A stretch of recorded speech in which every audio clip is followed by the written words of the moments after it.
Machine design जैसे कि term से ही आपको दिख रहा है, मशीन एंड डिजाइन दो इसमें टर्म है जो इंपॉर्टेंट है, मशीन एंड डिजाइन। तो डिजाइन ऑफ मशीन एलिमेंट, हम चाहे तो इसके नाम को इस तरह से भी बोल सकते हैं, डिजाइन ऑफ मशीन एलिमेंट। तो बट जब भी बात होती है डिजाइन ऑफ मशीन एलिमेंट या मशीन डिजाइन की, तो मशीन के बारे में हमें पता होना चाहिए। सेकंड, हमें डिजाइन के बारे में पता होना चाहिए कि डिजाइन क्या है और मशीन क्या है। ठीक है, तो मशीन और डिजाइन को हम अभी समझेंगे। उससे पहले हम कंटेंट की बात करते हैं कि कंटेंट क्या है हमारे सिलेबस का। तो सिलेबस का content on your screen. First है चैप्टर इंट्रोडक्शन बेल्ट ड्राइव्स, ठीक है। सेकंड है डिजाइन ऑफ गियर ड्राइव्स, जैसे कि आपको इस स्क्रीन पर कंटेंट दिख रहा है। ठीक है, मेरा पर्सपेक्टिव हमेशा क्या होता है, हमेशा पर्सपेक्टिव ये रहता है कि जब भी किसी एक सब्जेक्ट को पढ़ो तो उसकी एक प्रैक्टिकल थिंकिंग आपके माइंड में होनी चाहिए। उस सब्जेक्ट के बारे में आपको पता होना चाहिए कि यार उस सब्जेक्ट को पढ़ने के लिए हमें प्रैक्टिकल एग्जाम्पल्स क्या हैं उस सब्जेक्ट के।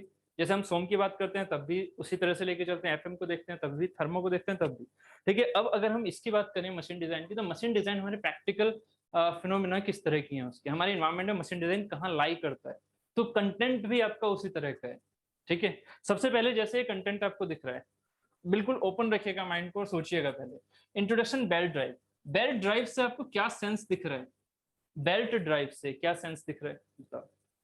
बेल्ट ड्राइव क्या है, ड्राइव जो है पावर, हाँ, वर्क ट्रांसफर पावर ट्रांसफर, आपने बोला वर्क ट्रांसफर पावर ट्रांसफर है ना, ऐसा कुछ।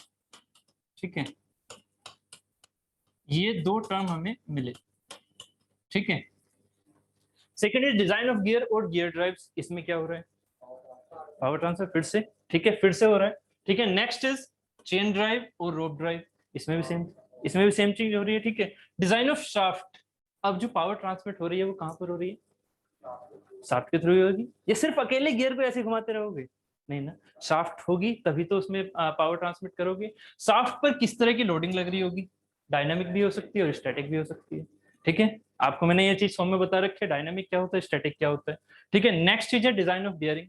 अब जब हमने शाफ्ट को घुमाया तो वो किसी ना किसी चीज पर तो बैठी होगी ना, ऐसे तो है नहीं कि वो भी हवा में लटकी हुई होगी, वो किसी पर बैठी होगी, तो वो क्या होगा, वो बियरिंग होगा, वो हमारे सपोर्ट्स होंगे, जिसको हम जनरली, मैं हमेशा बोलता हूँ सोम में कि जो हम सपोर्ट्स ऐसे दिखा देते हैं फॉर द मैकेनिकल स्टूडेंट, ठीक है, फॉर द मैकेनिकल स्टूडेंट वो जनरली क्या होते हैं, हमारे शाफ्ट होती हैं, वो हमारी बीम नहीं होती। क्या बीम किसकी होती है, सिविल स्टूडेंट्स के लिए, और जो मैकेनिकल स्टूडेंट्स के लिए वो क्या है, शाफ्ट। तो शाफ्ट में जब भी ये वाली चीजें ऐसे लग रही होती हैं, ठीक है, तो ये रोटेट भी कर रहा होता है। तो आपके पास जो सपोर्ट है वो सपोर्ट सिंपल पिन कनेक्शन नहीं होगा, जैसे आपको याद होगा ये कि वो सिंपल हमारा पिन कनेक्शन नहीं होगा इस तरह का।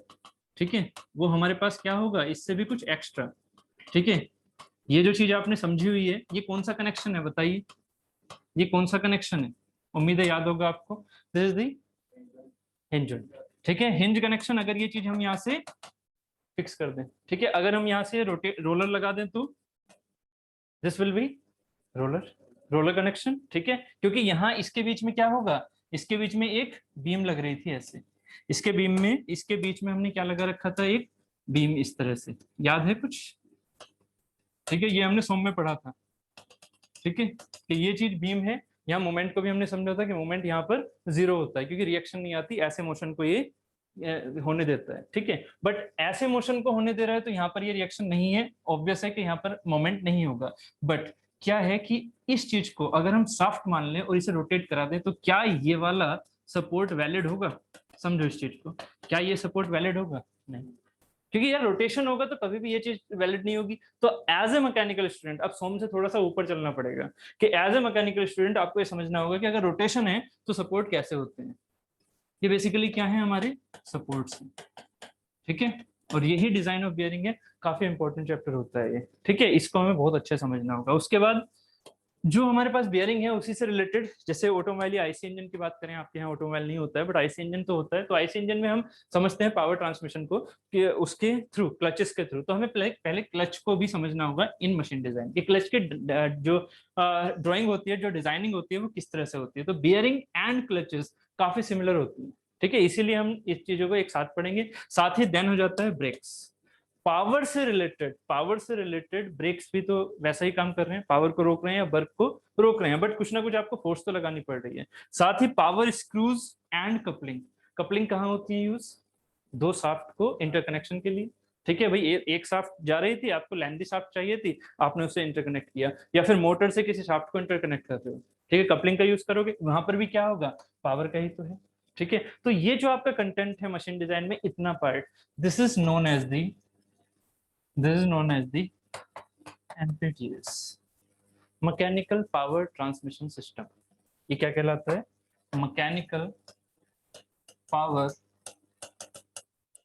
Transmission system. ठीक है, अब उम्मीद है आपको ये चीज समझ में आ रही होगी कि जो हमारा मशीन डिजाइन है वो किस चीज को अपने अंदर रखता है, किस चीज को, जहां पर मैकेनिकल पावर का ट्रांसमिशन हो रहा है विद दी मशीन एलिमेंट्स। ठीक है, विद मशीन एलिमेंट्स ये हमारा मैकेनिकल पावर का ट्रांसमिशन हो रहा है। ठीक है, ये सारी चीजें हमारे इंडिविजुअल चैप्टर हैं। अब कंटेंट के हिसाब से हमें यह भी पता होना चाहिए कौन से चैप्टर को हमें अच्छे से पढ़ना है, कौन से को नहीं, क्योंकि अगर हम इंडिविजुअल चैप्टर को बहुत अच्छे से पढ़ेंगे तो बहुत ज्यादा टाइम लग जाएगा। ठीक है, तो टाइम कंस्ट्रेंट भी लेके चलना है। हमारे लिए सबसे इंपॉर्टेंट चैप्टर जो जेई बेसिस पर है, that is the belt drives. ठीक है, बेल्ट ड्राइव्स हुआ, डिजाइन ऑफ गियर ये भी काफी इंपॉर्टेंट है। ठीक है, चेन ड्राइव इतना ज्यादा इंपॉर्टेंट नहीं है, बट हाँ इंपॉर्टेंट है। साथ ही डिजाइन ऑफ शाफ्ट, ये भी काफी इंपॉर्टेंट है। ठीक है, डिजाइन ऑफ बियरिंग सबसे ज्यादा इंपॉर्टेंट है। ठीक है, डिजाइन ऑफ क्लच भी काफी इंपॉर्टेंट है। एंड ब्रेक्स इतना इंपॉर्टेंट नहीं है, पावर स्क्रूज एंड कपलिंग इतना इंपॉर्टेंट नहीं है। ठीक है, ये चीजें थोड़ा सा ध्यान रखना, जिस पर स्टार मार्क लगाए हैं वो बहुत ज्यादा इंपॉर्टेंट चैप्टर्स हैं। ठीक है, फॉर द जेई पर्सपेक्टिव। ठीक, and similarly for the GATE and for the AE.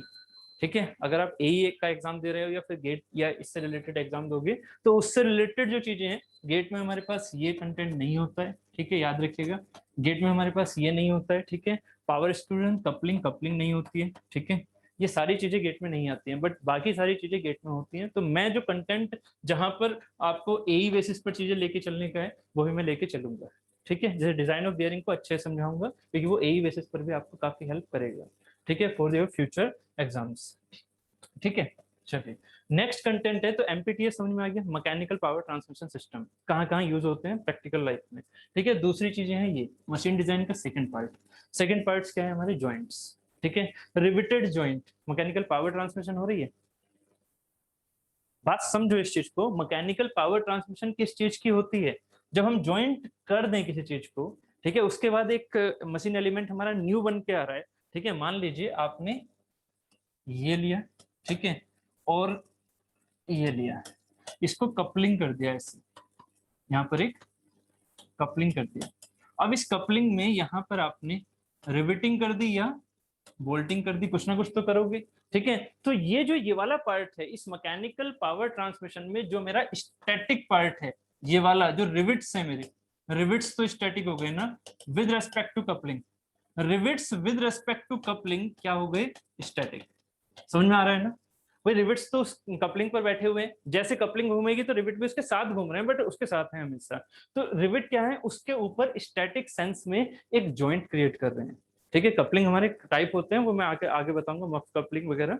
ठीक है, तो उसमें अभी सिंपल एक ऐसी कपलिंग मान लो, और यहाँ पर हमने वोल्डिंग कर दी, नीचे हमने वोल्डिंग कर दी। ठीक है, तो उस सेंस में हमने क्या देखा कि ये जो जॉइंट्स हैं, ठीक है, इन जॉइंट्स का यूज हम एज ए रोटेशन एलिमेंट के तौर पर कर सकते हैं, या फिर एक फिक्स एलिमेंट के तौर पर भी कर सकते हैं, जैसे कि बीम वगैरह, स्ट्रक्चर वगैरह।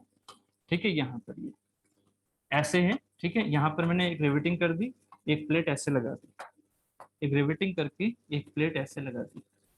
ठीक है, तो अब जो ये रिवेटिंग आप कर रहे हो, ये क्या कर रहे हो, इसे एक फिक्स कनेक्शन देने के लिए। ठीक है, तो अब ये भी क्या है, इससे दूसरी चीज से हमने ज्वाइन कर दी, मान लीजिए हम इस चीज से इसे ज्वाइन कर रहे हैं।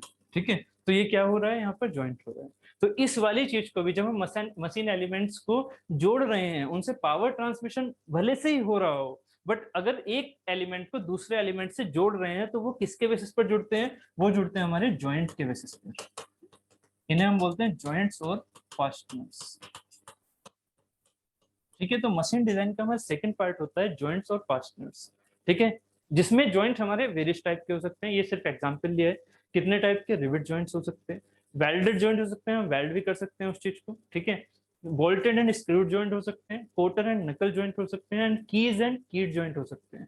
ठीक है, अब ये जो चीजें हैं ये बेसिकली पावर ट्रांसमिशन भी कर रही हैं, ऐसी बात नहीं है। की जो है वो पावर ट्रांसमिशन में भी तो यूज हो रही है। ठीक है, एक शाफ्ट को आप दूसरे शाफ्ट में जब लगाते हो तो वहाँ की का कॉम्बिनेशन भी ले सकते हो। ठीक है, कपलिंग नहीं, की का भी कॉम्बिनेशन ले सकते हो और रोटेशन दे सकते हो। ठीक है, तो ये आप पावर ट्रांसमिशन में भी यूज हो सकते हैं, बट ये बेसिकली हमारे जॉइंट कहलाते हैं। तो हमारे पास दो पार्ट हो गए मशीन डिजाइन के। एक तो हो गया एमपीटीएस, हमारा mechanical power transmission system, and second one is the joints. Clear, content समझ में आ गया, प्रैक्टिकली थोड़ा बहुत क्लियर हो गया है। ठीक है, अब हमारा जो मेन टास्क रहेगा, मेन पर्पस रहेगा, वो हमारा यही है कि हम इनको इंडिविजुअली समझे। सबसे पहला चैप्टर है हमारा इंट्रोडक्शन एंड बेल्ट ड्राइव्स। ठीक, सो सबसे पहले मशीन डिजाइन को समझते हैं, उसके बाद हम बेल्ट ड्राइव और बेल्ट्स पर बेल्ट ड्राइव पर चलेंगे कि बेल्ट्स और बेल्ट ड्राइव क्या होती है। तो सबसे पहले मैकेनिज्म क्या होती है, मशीन डिजाइन को समझने के लिए मैकेनिज्म बताइए क्या होती है।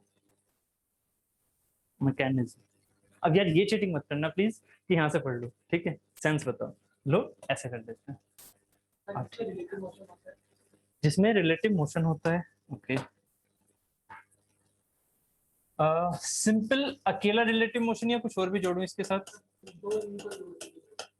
ठीक है, कम से कम दो भी लिंक नहीं, और भी ज्यादा भी हो सकते हैं। ठीक है, एटलीस्ट हम चार को मैकेनिज्म के सेंस में लेके चलते हैं। ठीक है, जिसे हम 4 बार लिंक अरेंजमेंट बोलते हैं। ठीक है, तो मैं उसी का एग्जांपल लेके चल लेता हूँ।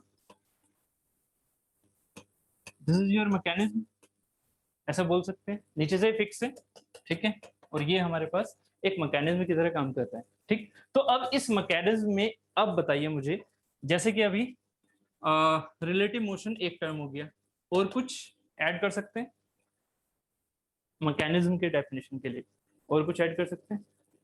एक तो हो गया रिलेटिव मोशन, साथ में कंस्ट्रेंट होना चाहिए, वेरी गुड, कंस्ट्रेंट होना चाहिए, कंस्ट्रेंट। ठीक है, हाँ कुछ बताइए आप क्या बोल रहे हैं? आउटपुट, आउटपुट मिलना चाहिए, कैसा आउटपुट मिलना चाहिए, बट कैसा? डिजायर्ड आउटपुट, चलो डिजायर्ड में लिख दूं अभी फिलहाल के लिए, अभी मैंने इसलिए फिलहाल के लिए लिखा था। ठीक है, मैं उसे कट भी कर सकता था। चलो बताओ। ठीक है, देखो मैकेनिज्म और मशीन। अब मशीन बताओ, चलो मैकेनिज्म आपने जो बताना था बताया, अब मशीन बताओ, मशीन क्या होती है? जिसमें डिजायर्ड आउटपुट मिले, और कुछ? इनपुट और आउटपुट, ठीक है, इनपुट और आउटपुट। आउटपुट में जैसे अमन जी ने कहा कि डिजायर्ड आउटपुट मिले। ठीक है, या फिर जैसे अमिताभ जी ने कहा इनपुट से आउटपुट मिल जाए। मतलब ये इनपुट आउटपुट का कुछ ना कुछ तो खेल है। ठीक है, बट इसको जरा माइंड में थोड़ा क्रिएट करो एक छोटे से एग्जांपल से, वहां से आप फिर सारे मैकेनिज्म और मशीन समझ जाओगे। ठीक, एक सिंपल सा केस में लेके चल रहा हूँ। ठीक है,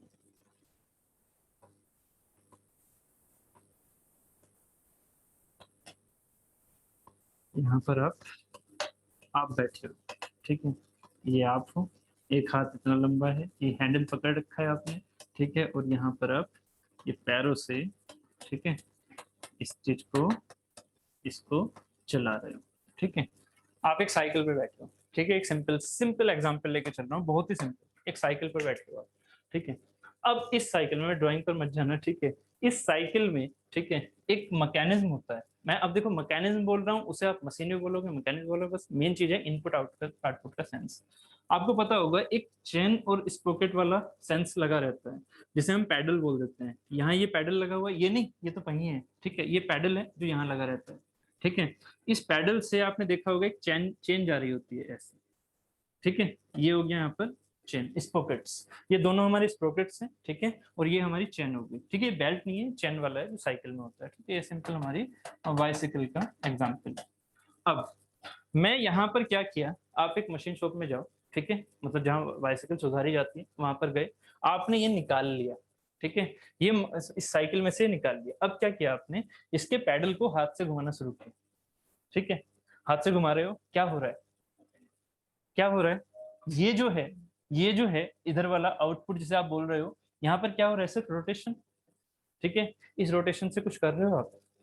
कुछ नहीं कर रहे। यहाँ आउटपुट क्या है, यहाँ आउटपुट सिंपल एक मोशन है, यहाँ आउटपुट सिंपल एक मोशन है, ठीक है। जब सिर्फ और सिर्फ आउटपुट में मोशन हो, और मोशन आपके किसी काम का ना हो, क्यों?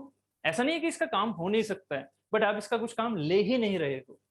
पता है मैकेनिज्म और मशीन में सिर्फ और सिर्फ यही डिफरेंस है कि आप उस आउटपुट को अपने डिजायर्ड में कन्वर्ट कर रहे हो तो वो मशीन, अगर उस आउटपुट का आप कुछ यूज ही नहीं कर रहे तो वो आपकी मैकेनिज्म। एक सिंपल सा सेंस है, ठीक है। बट उस आउटपुट का ये भी सेंस होना चाहिए कि वो हमारा अभी आउटपुट का सेंस सिर्फ और सिर्फ कैसा है, मोशन, ये कोई वर्क नहीं है, ठीक है। अगर आप उसे डिजायर्ड में कन्वर्ट करोगे तो आप या तो इसका वर्क में कन्वर्जन करोगे, या फिर मैकेनिकल एनर्जी में, या फिर पावर में कन्वर्जन करोगे, तब सिर्फ और सिर्फ ये मशीन कहलाएगी। जैसे यहां से एग्जांपल समझते रहना, आपने पैडल वाला अरेंजमेंट उठाया, ठीक है, मशीन शॉप पर आप हो, आपने उठाया, आप खेलने लग गए उससे, घुमाने लग गए, तो उसको हम क्या बोलेंगे, सिर्फ और सिर्फ मैकेनिज्म।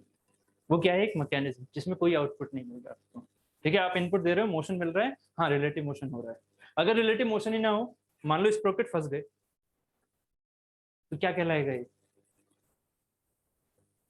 बहुत बढ़िया, ये कहलाएगा स्ट्रक्चर, ठीक है। आपने टॉम में ये चीज पढ़ी होगी, स्ट्रक्चर जिसकी डिग्री ऑफ फ्रीडम होती है 0, ठीक है। तो वही सेंस हमारा इसके स्ट्रक्चर का आएगा अगर ये फंस गए सॉकेट्स, ठीक है, जैसे हो जाता है चेन फंस जाती है ना, तो वही सेंस समझ के चलो, ठीक है। तब ये मैकेनिज्म नहीं है। मैकेनिज्म के लिए क्या इंपॉर्टेंट चीज होगी, देखो स्ट्रक्चर के लिए क्या हो गया, स्ट्रक्चर अगर है तो वहां पर एक तरह से फिक्सिडिटी आ गई, ठीक है, जरा सी भी उसमें मोशन नहीं है। बट अगर सिर्फ और सिर्फ मोशन मिल रहा है तो उसको हम क्या बोल देंगे, मैकेनिज्म। बहुत बढ़िया, ठीक है।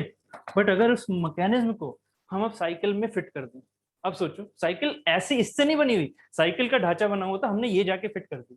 अब क्या हुआ, हमने उस पर फिर से वही खेल रहे थे हम, तो हमने क्या किया, मोशन दिया। अब हमें क्या मिला, अब हमें ये मिला कि मैं जो हूं, मैं इस पोजीशन से इस पोजीशन तक पहुंच गया, ठीक है। तो जैसे ही मैं अब उस मोशन से एक डिजायर्ड आउटकम ले रहा हूं, किसकी फॉर्म में, इसीलिए मशीन की हमेशा डेफिनेशन याद रखिएगा, it is desired output of power, mechanical form of energy. बस ये दो चीजें इंपॉर्टेंट हैं, इसके बिना अगर सिर्फ और सिर्फ रोटेशन की बात करोगे तो वो मेरी मशीन नहीं होती है, ठीक है।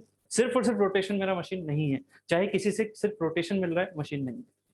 एग्जाम्पल के तौर पर एक चीज और आपको थोड़ी सी क्लियर कर दूं, आपने वो देखा होगा, चाकू छुरिया तेज करा लो बचपन में, ठीक है। अगर साइकिल में आपको डिजायर्ड आउटपुट ये नहीं चाहिए आगे जाने का, दैट इज द वर्क।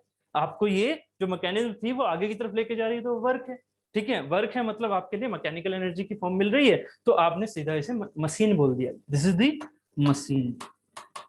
अब बाइसिकल क्या है, जो ये वाला स्ट्रक्चर है जिसमें हमें डिजायर्ड आउटपुट मिला, जिसमें हमें डिजायर्ड आउटपुट मिला, दैट इज द मशीन। अब वो डिजायर्ड आउटपुट सिर्फ और सिर्फ दो सेंस में होगा, या तो पावर में या वर्क में, ठीक है। दो चीजें याद रखिएगा, मैकेनिकल एनर्जी की फॉर्म को हम वर्क बोल देते हैं, ठीक है। तो दैट इज द मशीन जिसमें डिजायर्ड आउटपुट मिले मुझे, पावर या वर्क, ठीक। अब यहाँ पर वही चीज जो मैं भी एग्जाम्पल लेके चल रहा था, एग्जाम्पल क्या है, आप इस साइकिल पर सिंपल बैठे हो, है ना, जैसे आपने वो देखा भी होगा, ठीक है, नाइफ वगैरह के लिए जब उसकी फिर से रिपेयर होती है तो यहाँ पर कुछ एक मशीन सी रखी रहती है, देखा होगा आपने, ठीक है, चेन, है ना। तो उसके बेसिस पर इसका जो लिंक होता है, कनेक्शन जो होता है, वो ऐसे होता है इससे, है ना, और ये लिंक किससे होता है, ऐसे होता है। आपको ये शायद कॉम्बिनेशन याद है, ठीक है। तो आप पैडल घुमा रहे होते हो, ठीक है, पैडल घुमाने पर ये घूमता है, ये घूमने के बाद वो ऊपर वाली पार्ट घूमती है, और उस ऊपर वाले पार्ट से क्या लगा रहता है, एक व्हील, उस ऊपर वाले पार्ट से एक व्हील लगा रहता है बड़ा सा, है ना, याद होगा। और उस पर क्या है, नाइफ या कैंची जो भी आपके पास है, उस चीज को आप यहाँ पर घिसते हो, शार्प करते हो। तो यहाँ पर क्या मिला, यहाँ पर कौन सी चीज मिली, यहाँ पर वर्क मिला या पावर का सेंस मिला आपको, ठीक है। वर्क कौन सा वाला वर्क, फ्रिक्शनल वर्क, किसके ऊपर हो रहा है, किसके ऊपर हो रहा है, ठीक है, जो भी सीसर है, जो भी है, नाइफ है, उसको शार्प करने के लिए, ठीक है। तो यहाँ हुआ डिजायर्ड आउटपुट। ये जो डिजायर्ड आउटपुट है वो सिर्फ फ्रिक्शनल वर्क वाला है, ये आपके इस वाले वर्क का नहीं है, ठीक है। ये आपके ऐसे वर्क का नहीं है जिसके लिए हम फोर्स इनटू डिस्प्लेसमेंट बोल दें, वो वर्क नहीं। कौन सा वाला वर्क हो रहा है, जो उस पर्टिकुलर एटम्स को वहां से तोड़ने का काम कर रहा है, ठीक है। शार्प करने के लिए क्या होता है, ग्रेन्स टूट रही है तभी तो वो शार्प हो रहा है, तो ग्रेन्स को उड़ा दो, किसे उड़ाओगे, वर्क करके ना, पावर दे के, मैकेनिकल एनर्जी का यूज करके, मैकेनिकल एनर्जी तो यूज कर रहे हो ना, ठीक है। बात क्लियर हो रही है। तो ये भी क्या है, ये भी एक मशीन है, this is not the mechanism, this is also the machine, ठीक है, तो मशीन उम्मीद है समझ में आ गया होगा, मशीन क्या है, मैकेनिज्म क्या है और स्ट्रक्चर क्या है। आपके लिए स्ट्रक्चर इंपॉर्टेंट नहीं है, this is the civil part. ठीक है, हमारे लिए ये दो चीजें इंपॉर्टेंट है। ठीक है, बाकी मशीन मैकेनिज्म से रिलेटेड लिंक्स वाली चीजें आपने टॉम में पढ़ ली होंगी, नहीं पढ़ी होंगी तो आप टॉम में पढ़ेंगे उन चीजों को। ठीक है, उसके बाद हम चलते हैं अपने पुराने प्रोसेस पर, that is the machine design. तो मशीन उम्मीद है समझ में आ गया। ठीक है, मैकेनिज्म समझ में आ गया, मशीन समझ में आ गया, फिगर वहां से दिख चुके हैं आपको, डेफिनेशन यहाँ पर लिखी हुई है। ठीक है, तो यहाँ इस चीज को हम इस चीज से और ऐड कर सकते हैं क्या,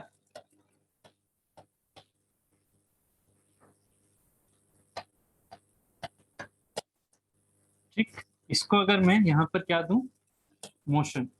ठीक है, ये ओमेगा 1, इससे मुझे क्या मिला, ओमेगा 2। ठीक है, यहाँ से इसका ये मुझे मिला आउटपुट मोशन। बस याद रखिएगा यहाँ पर कुछ और मत लिखना, बस क्या लिखना है, मोशन। अगर आउटपुट मोशन है तो ये क्या है, मेरी mechanism, then it is only mechanism. ठीक है, बट अगर यहाँ पर मुझे इसी रोटेशन से, ठीक है, इसी रोटेशन से मुझे यहाँ पर क्या मिला, ये ओमेगा 1 था, बट इसको मैंने अब यहाँ पर क्या रखा कि ये जो चीज है ये कुछ इस तरह से, ठीक है, एक डिजायर्ड आउटपुट दे रही है इन फॉर्म ऑफ वर्क और पावर एक्सेट्रा। एक्सेट्रा भी मत लिखो, बस ये दो चीजें इंपॉर्टेंट है, यही आपको याद रखनी है। ठीक है, तो यहाँ से ऐसे किया और ये चीज आगे चल रही है कुछ इस तरह का। ठीक है, ये किसी एक पर्टिकुलर को धक्का दे रही है। बात समझ में आ रही हो कि आगे जो चीज है वो आगे जाती, बट वहां पर वो चीज जो है वो उसे आगे की ओर पुश कर रही है। ठीक है, अगर एक सिंपल सी चीज और, ये इसी में आपको मैं कंफ्यूज करना चाहूंगा थोड़ा सा। अगर ये चीज है, आपने ये मैकेनिज्म में पढ़ा होगा, ठीक है, कि ये है, यहाँ पर अगर आप इसे ऐसे रोटेट कराओगे तो ये चीज ऐसे जाएगी, और मान लीजिए ये चीज यहाँ पर एक स्लाइड कर जाए ऐसे, सिर्फ और सिर्फ एक फ्रिक्शनलेस टेबल पर ये स्लाइड कर जाए। अब बताइए मैकेनिज्म है या मशीन है? ये रेसिप्रोकेटिंग मोशन में जा रहा है। थोड़ा सा मुझे ये भी तो क्लियर करना है कि रेसिप्रोकेटिंग में फंस तो नहीं गई, रेसिप्रोकेटिंग मोशन में जा रहा है। यहाँ पर रोटेशनरी मोशन था, रोटरी था, यहाँ पर रोटरी था। तो बताइए क्या है, मैकेनिज्म है या मशीन है? मैकेनिज्म। क्यों? क्योंकि ये एक तो फ्रिक्शनलेस है, दूसरा यहाँ पर हमें कुछ डिजायर्ड आउटपुट मिला नहीं। डिजायर्ड आउटपुट तब मिलता है जब ये वाला जो काम है किसी का विरोध करे, विरोध इन द सेंस कहीं फोर्स लगाएगा तभी तो मुझे वो मिल रहा है ना। नाइफ है, एक बात बताओ, ये जो एग्जाम्पल था, आपसे ये वाली क्लियरिटी भी कर लेता हूँ, ये जो एग्जाम्पल था इसमें अगर ये नाइफ में नहीं लगा रहा तब तक ये क्या है, मैकेनिज्म। ये चीज हमेशा याद रखिएगा, जब तक कोई डिजायर्ड आउटपुट नहीं हो रहा तो ये मैकेनिज्म है, जिस टाइम पर आपने नाइफ लगा दिया तब ये मशीन बन गई। ठीक है, ये क्लियर है? ठीक है, इसमें ऐसा मत सोचिएगा कि पता नहीं कुछ क्या क्या हो रहा है, ये मशीन तो अलग होती है, मैकेनिज्म अलग होती है ना, आपके डिजायर्ड आउटपुट पर डिपेंड करती है बस। ठीक है, तो यहाँ तक क्लियर? ठीक, नेक्स्ट अब चलते हैं आगे। अब चलते हैं अपने मशीन डिजाइन पर। ठीक है, मशीन डिजाइन, मशीन की हमने डेफिनेशन अभी देख ली। Machine is a combination of resisting body का आपने समझ रखा होगा टर्म में। ठीक है, विच है some relative motion which is used to transfer one form of energy into mechanical energy। वो फॉर्म कुछ भी हो सकती है स्टार्टिंग में, बट हमेशा मशीन किस में कन्वर्ट करेगी उसे, मैकेनिकल एनर्जी में। ठीक है, उसके बाद मैकेनिकल एनर्जी को हम कन्वर्ट कर देते हैं इलेक्ट्रिकल में, जैसे कि हम किसी मोटर वगैरह की बात करें या जनरेटर की बात करें, उसमें हम इलेक्ट्रिकल में यूज कर लेते हैं उन चीजों को, जैसे कि एग्जाम्पल एयरक्राफ्ट और ऑटोमोबाइल कार। मशीन डिजाइन क्या है? अब डिजाइन का बेसिक क्या होता है भाई, देखो हमने मशीन बनानी है, ठीक है, तो मशीन बनाने के लिए सबसे पहले क्या था माइंड में, क्या था आपके, डिजाइन क्या है? मशीन तो समझ में आ गई। ठीक है, मशीन क्या है, जिसमें हमें डिजायर्ड आउटपुट मिले, और हमेशा याद रखिए मैं बार बार क्यों लिखवा रहा हूं, क्योंकि वो पावर और वर्क में ही होगा बस, सिर्फ मोशन में नहीं।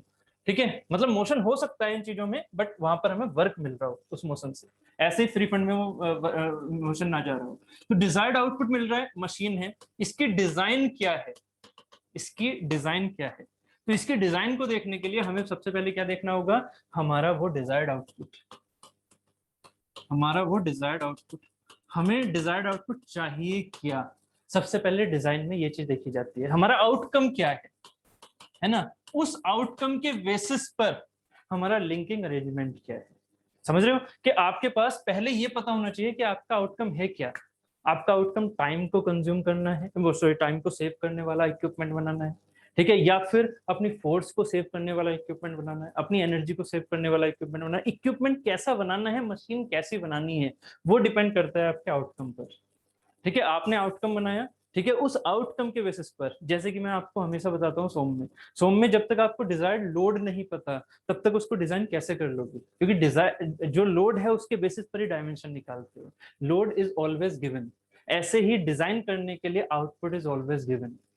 जब आपको आउटपुट पता है, जब आपने इमेजिनेशन कर रखी है और आउटपुट आपने देख रखा है, तभी आप किसी भी एक मशीन का डिजाइन करोगे। ठीक है, तो सबसे पहले होता है हमारे लिए आउटपुट। आउटपुट आया, उसके बेसिस पर आपने डिजाइन किया। डिजाइन में हमारे पास प्रोसेसेस हो गए, जैसे कि हमारी ड्राइंग को क्रिएट करना। ठीक है, एक हमारी सबसे पहले क्या होती है, हमारी नीड, जिसे हम आउटपुट बोल देते हैं, है ना। आउटपुट इज द नीड, कि नीड के बेसिस पर ही हम आउटपुट सोच रहे होते हैं। ठीक है, और नीड के बेसिस पर जो हमारी नीड है उसी को हम ये रूप देते हैं, ठीक है, अपनी ड्राइंग का, जिससे हम उसको फिर मैन्युफैक्चरिंग कर सकें। ठीक है, जिसको हम फिर मैन्युफैक्चरिंग करके और इसको एक एक्चुअल मशीन में डिजाइन कर सकें। ठीक है, तो सबसे पहले नीड की हमें रिक्वायरमेंट होती है। ठीक है, this is the part of your conventional knowledge. ठीक है, तो मैं इन चीजों के बारे में बहुत ज्यादा डिटेल में स्टडी नहीं करूंगा। ठीक है, ये हमारा कन्वेंशनल नॉलेज है, मतलब या तो आपके डिप्लोमा के एग्जाम में रहता है या बीटेक के एग्जाम में रहता है। ठीक है, ये पूरा एक आपके पास पूरा एक चैप्टर होता है जिसमें हम डिटेल एनालिसिस करते हैं कि किस किस तरह से हम नीड को, ड्राइंग को, डिजाइन को किस किस तरह से स्टेप्स वाइज लेके चलते हैं। ठीक है, कौन सी चीज इकोनॉमिकल होती है, कौन सी चीज क्या होती है, वो सारी चीजें हमारे कॉम्पिटिटिव एग्जाम में नहीं आती। ठीक है, तो हम ये वाली चीजें स्किप करेंगे सिर्फ और सिर्फ एक डेफिनेशन के साथ। कौन सी, ये लिखी हुई है, इसमें सारी चीजें आ गई। ठीक है, डिजाइन, मशीन डिजाइन क्या होगी, design of a machine element is an integral part of the mechanical design in which designer create devices to satisfy human needs. ठीक है, अब यहां पर it is defined as the use of scientific principles. ठीक है, ये सारी चीजें कब आती हैं, जो हमारी इमेजिनेशन होती है तब उनकी स्टेप्स को लेते हैं। Scientific principle, technical information gather करते हैं पुराने से, जो हमारे पास पुराने डिजाइन है उनका यूज करके हम न्यू डिजाइन में चेंज करते हैं, जैसे कि अडेप्टिव होते हैं, मॉडिफाइड होते हैं, डिजाइन के अलग अलग टाइप होते हैं। तो वो सारी चीजें हम अपने सिलेबस के अकॉर्डिंग नहीं लेके चलते, क्योंकि वो हमारे सिलेबस में नहीं है, syllabus in the sense competitive exam में।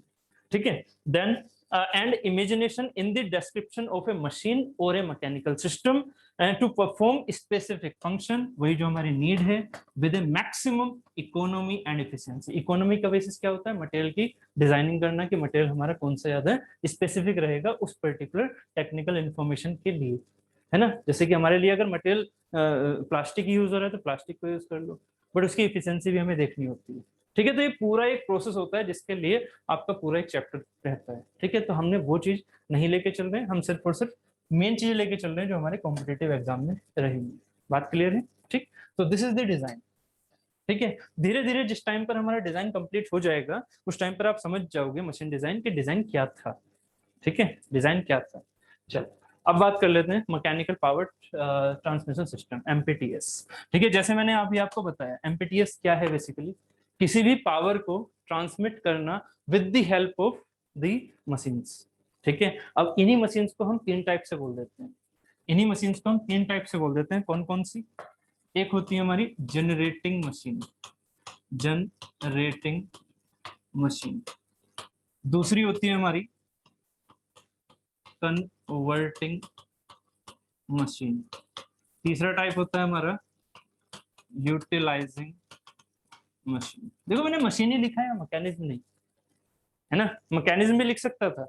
ठीक है, मैकेनिज्म कब होगा, जब मैं एक फिगर को बनाऊंगा और उसमें यहाँ पर इनपुट ही नहीं दूंगा, दैट इज सिंपल मैकेनिज्म। अगर एक नॉर्मली आप हाथ से उसे पुश कर रहे हो, जिस सेंस में भी मशीन की जगह एक लिंकिंग अरेंजमेंट लगा दो तो हो सकता है शाफ्ट घूम जाए। ठीक है, और साथ में एक लास्ट में लिंकिंग अरेंजमेंट भी घूम जाए, दैट इज द मैकेनिज्म। ठीक है, बट अगर हमें यहाँ से कुछ इनपुट देके एक डिजायर्ड आउटपुट मिल रहा है, दैट इज द मशीन। और जो उसके अंदर के पार्ट है वो भी क्या है, मशीन है कि नहीं, वो मैकेनिज्म नहीं कहलाएगा ना। बात समझो इस चीज को, जब हम नाइफ को चला रहे हैं तो वो मैकेनिज्म कहलाता है, नहीं चला रहे तो वो मैकेनिज्म कहलाता है। जब उस पर नाइफ लगा रहे हैं, उस मैकेनिज्म पर जो अपने बाइसिकल पर बांधी हुई है, तो उसे मशीन बोल रहे हैं। है ना। तो मशीन जब बोल रहे हैं तो सारे कंपोनेंट अब क्या हो गए हैं, मशीन है कि नहीं, सारे कंपोनेंट मशीन। ऐसे ही यहाँ का फिगर है क्या, इसको समझो अब जरा। यहाँ पर क्या है, हमारे पास एक मोटर है, ये क्या रखी हुई है, एक मोटर। तो यहाँ इस मोटर से हमने क्या ले लिया, एक शाफ्ट, ये ले ली मैंने एक शाफ्ट। ठीक है, एक बहुत ही सिंपल सिंपल फिगर बना देता हूँ, फिर शाफ्ट में मैं समझा दूंगा कि शाफ्ट की कौन कौन सी जो ट्रांसमिसिंग शाफ्ट होती हैं, जो लाइन शाफ्ट होती हैं, वो क्या क्या होती हैं। ठीक है, वो चीज मैं बाद में बता दूंगा। अभी एक सिंपल लेआउट बना रहा हूँ तीनों का। क्या, एक मोटर, ठीक है, एक ये शाफ्ट, एंड लास्ट में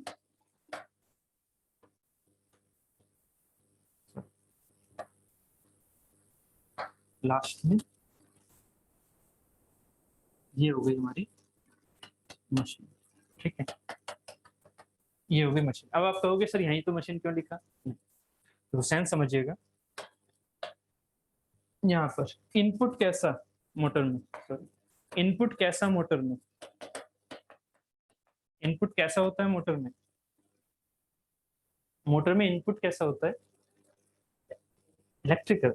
इसमें कंफ्यूज क्यों हो रहे हो इतना, मोटर में इनपुट कैसा, इलेक्ट्रिकल।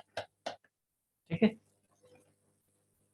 इनपुट है इलेक्ट्रिकल, सो इलेक्ट्रिकल मैंने आपसे क्या लिखवाया था मशीन में, मशीन की डेफिनेशन समझो जो हमने लिखी थी यहाँ पर, क्या थी, it is a combination of link so connected, ठीक है, that this will give a desired output of power mechanical with the respect to, sorry मैंने जो अभी डेफिनेशन लिखी है, हाँ, with respect to an input, ये रहा, with respect to an input. अब ये इनपुट क्या, क्या मैंने ऐसे बोला कि इनपुट हमारा मैकेनिकल पावर होनी चाहिए या सिंपल मैकेनिकल से रिलेटेड होना चाहिए, नहीं।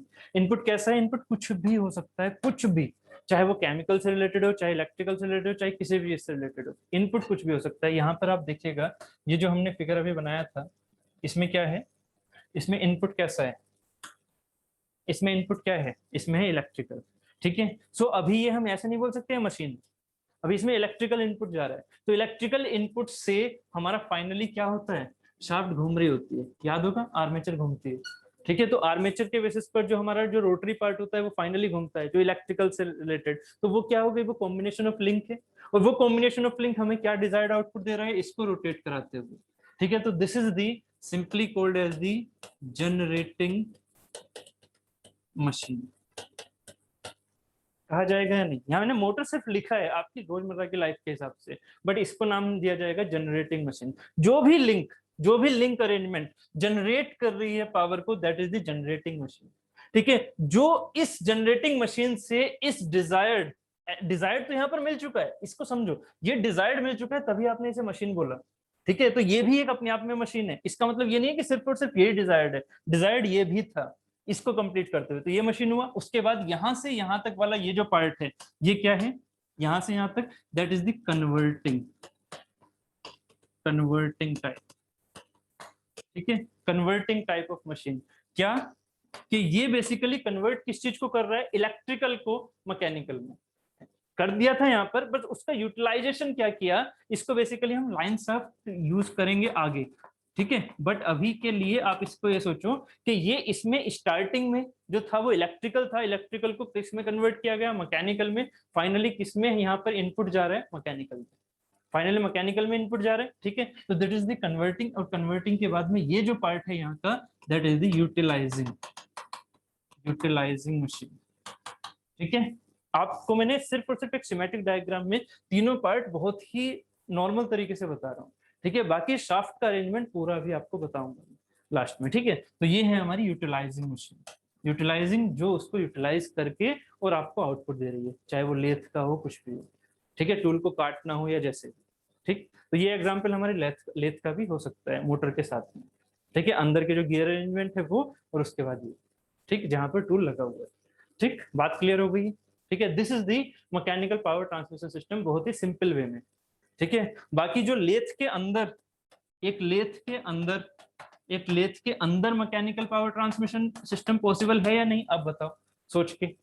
आ रहा है, मोटर लगी होती है, लेथ देखी है ना सभी ने, मोटर लगी होती है, गियरिंग अरेंजमेंट हो गए, उसके बाद क्या हो गया, टूल की हेल्प से क्या कर रहे हैं, कट कर रहे हैं चीजों को। तो क्या है, ये खुद ही अपने आप में एक मैकेनिकल पावर ट्रांसमिशन सिस्टम है। ठीक है। या फिर दूसरी चीजें क्या होती हैं, जैसे जहां पर आप आटा चक्की को देखा होगा आपने, ठीक है, तो बेल्ट होती है, ठीक है, उसके बेसिस पर कहीं दूर दूर जगह पर वो घूम रहा होता है। तो वो जो एक पूरे रूम में फैला हुआ है system, that is also the MPTS. तो एमपीटीएस हमेशा सिर्फ रूम में ही फैला हुआ नहीं है। एमपीटीएस क्या है आपका, एक लेथ भी हो सकता है, एक मशीन के अंदर भी खुद ही एमपीटीएस हो सकता है, मैकेनिकल पावर ट्रांसमिशन पूरा उसके अंदर भी हम मान सकते हैं। ठीक है, क्लियर हो गया ये चीज। ठीक, नेक्स्ट हम चलते हैं एमपीटीएस की। जो मैंने ये चीजें समझाई हैं उन्हीं की वर्डिंग, क्या यहाँ पर क्या क्या चीजें हो रही हैं। जो हमारा डिजायर्ड आउटपुट है, वो डिजायर्ड आउटपुट किस सेंस में मिल रहा है, मोटर है कितनी स्पीड से भाग रही है, मान लीजिए इतने से 1500 आरपीएम से, और आपको आउटपुट क्या चाहिए, बहुत ही स्लो, बट उस पर पावर क्या होनी चाहिए, टॉर्क क्या होनी चाहिए, ज्यादा, है ना। ये भाग रहा है बहुत तेज, बट उसका आउटपुट क्या होना चाहिए, कम, उसमें टॉर्क ज्यादा होना चाहिए। आपको याद है ना, पावर क्या होता है,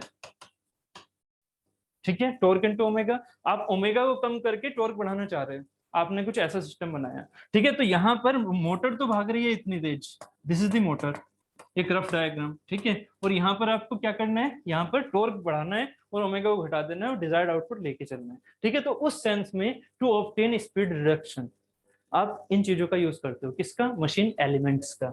उन्हें हम बोलते हैं मशीन एलिमेंट्स। अब ये मशीन एलिमेंट्स क्या, ये मशीन एलिमेंट्स क्या, इस चीज को समझो। यहां से यहां पर जो कन्वर्जन हो रहा है, हो सकता था कि यहाँ इस शाफ्ट में मैं एक गियर लगा दूं, समझो जरा इस चीज को, इस शाफ्ट में एक गियर या बेल्ट या एक पुली लगा दूं इसके ऊपर, और ये जो शाफ्ट है यहाँ से कट कर दूं। सोचो जरा, यहाँ से कट कर दूं, सीधा इसे इसके अंदर लिंक ना करूं। पहले क्या किया मैंने, इसे ऊपर से देखो, चलो अभी समझ जाओगे। ऊपर से देखो क्या दिख रहा है, मैंने इस चीज को, मोटर ये दिख रही है, ऊपर से देखने पर मोटर ये दिख रही है, इसकी शाफ्ट ये सीधी इससे कनेक्टेड थी, बना देता, बट मैंने यहाँ कट कर दी। अब क्या किया मैंने, ऊपर से देख रहा हूं, मैंने यहाँ पर एक क्या लगा दी, पुली लगा दी, एक पुली लगा दी। अब इस पुली से क्या कर दिया, एक बेल्ट लगा दी, यहाँ पर पुली से क्या लगा दी मैंने, एक बेल्ट लगा दी ऐसे। इस बेल्ट पर यहाँ पर फिर से क्या लगा दी, एक पुली, यहाँ पर फिर से एक पुली, और जो ये शाफ्ट का कट पोर्शन था वो ले गया यहाँ पर, ठीक है। अब क्या किया मैंने, उसमें शाफ्ट को मैंने यहाँ पर ऐसे पास ऑन कर दिया, ठीक है। अब जो ये पास ऑन किया, उसके बाद ये मशीन जो हमारी डिजायर्ड वाली मशीन थी, ठीक है, वो लगा दी। तो ये सिस्टम ऐसा भी तो हो सकता है, जरूरी है कि ऐसा ही हो, बात क्लियर हो रही है, ये चीजें ऐसी भी हो सकती हैं। तो अब मशीन एलिमेंट किसे बोलते हैं, मशीन एलिमेंट बोलते हैं इन सब चीजों को, जैसे शाफ्ट, जैसे ये जो मैंने बेल्ट लगाई है, वो बेल्ट जो बेल्ट के अंदर जो पुली है, वो pulley, that is also the machine element, ठीक है। मशीन ये पूरी है भाई, इसको पूरे को भी तो मशीन बोल सकते हो, है ना, और इसके इंडिविजुअल पार्ट पे मशीन बोल सकते हो, कोई दिक्कत नहीं है, ठीक है। तो इसी को हम मशीन एलिमेंट बोल देते हैं जनरली। जब हम पूरी को मशीन बोल रहे होते हैं, तो ये पार्ट क्या हो जाते हैं हमारे में, मशीन एलिमेंट। तो हमारे पास जो पुली है वो machine element, belt machine element, ये pulley machine element, shaft machine element, बात क्लियर, ठीक है। तो इसी के बेसिस पर हम जो यहाँ पर ये बात कर रहे थे, टू ऑब्टेन स्पीड रिडक्शन, आपको मशीन पर डिजायर्ड आउटपुट पर कम कम स्पीड चाहिए थी, तो आपने क्या किया, उस पर बेल्ट अरेंजमेंट लगा दिया या फिर गियर अरेंजमेंट लगा दिया, that is the to obtain speed reduction. तो एमपीटीएस के रीजंस क्या होते हैं, जो हमारे मैकेनिकल पावर ट्रांसमिशन हम कर रहे हैं, ठीक है, उनके रीजंस, उनके कारण क्या क्या होते हैं, हमें क्या क्या चाहिए होता है, हमें चाहिए होता है स्पीड रिडक्शन, इसलिए हम एमपीटीएस का यूज कर रहे होते हैं। एमपीटीएस समझ में आ गया ना, एमपीटीएस क्या है, ठीक है। तो एमपीटीएस क्या है जरा बताइए, एमपीटीएस क्या है, समझ में आया तो, एमपीटीएस मैकेनिकल पावर ट्रांसमिशन क्या है, हाँ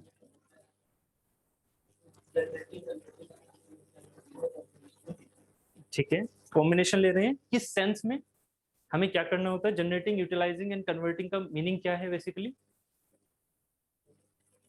इस चीज को अपने माइंड में प्लीज क्लियर रखो, ठीक है। ये चीजें ऐसे कंफ्यूज मत करो, अगर कंफ्यूज हो रहे हो तो, ठीक है, कंफ्यूज नहीं होना है। जो मैकेनिकल पावर ट्रांसमिशन सिस्टम है, वो उसका सिंपल हमारा जो वर्डिंग है, उसी से ही इसकी डेफिनेशन लो, मैकेनिकल पावर ट्रांसमिट करना है with the help of machine elements, simple, अपने माइंड में एकदम एकदम क्लियर रखो, मशीन एलिमेंट्स की हेल्प से मैकेनिकल पावर को ट्रांसमिट करना है, सिंपल, एक पोजीशन से दूसरी पोजीशन पर, बात क्लियर होगी, कोई दिक्कत, ठीक है। प्लीज क्लास के अंदर मत रहो, क्लास के बाहर आओ, ठीक है।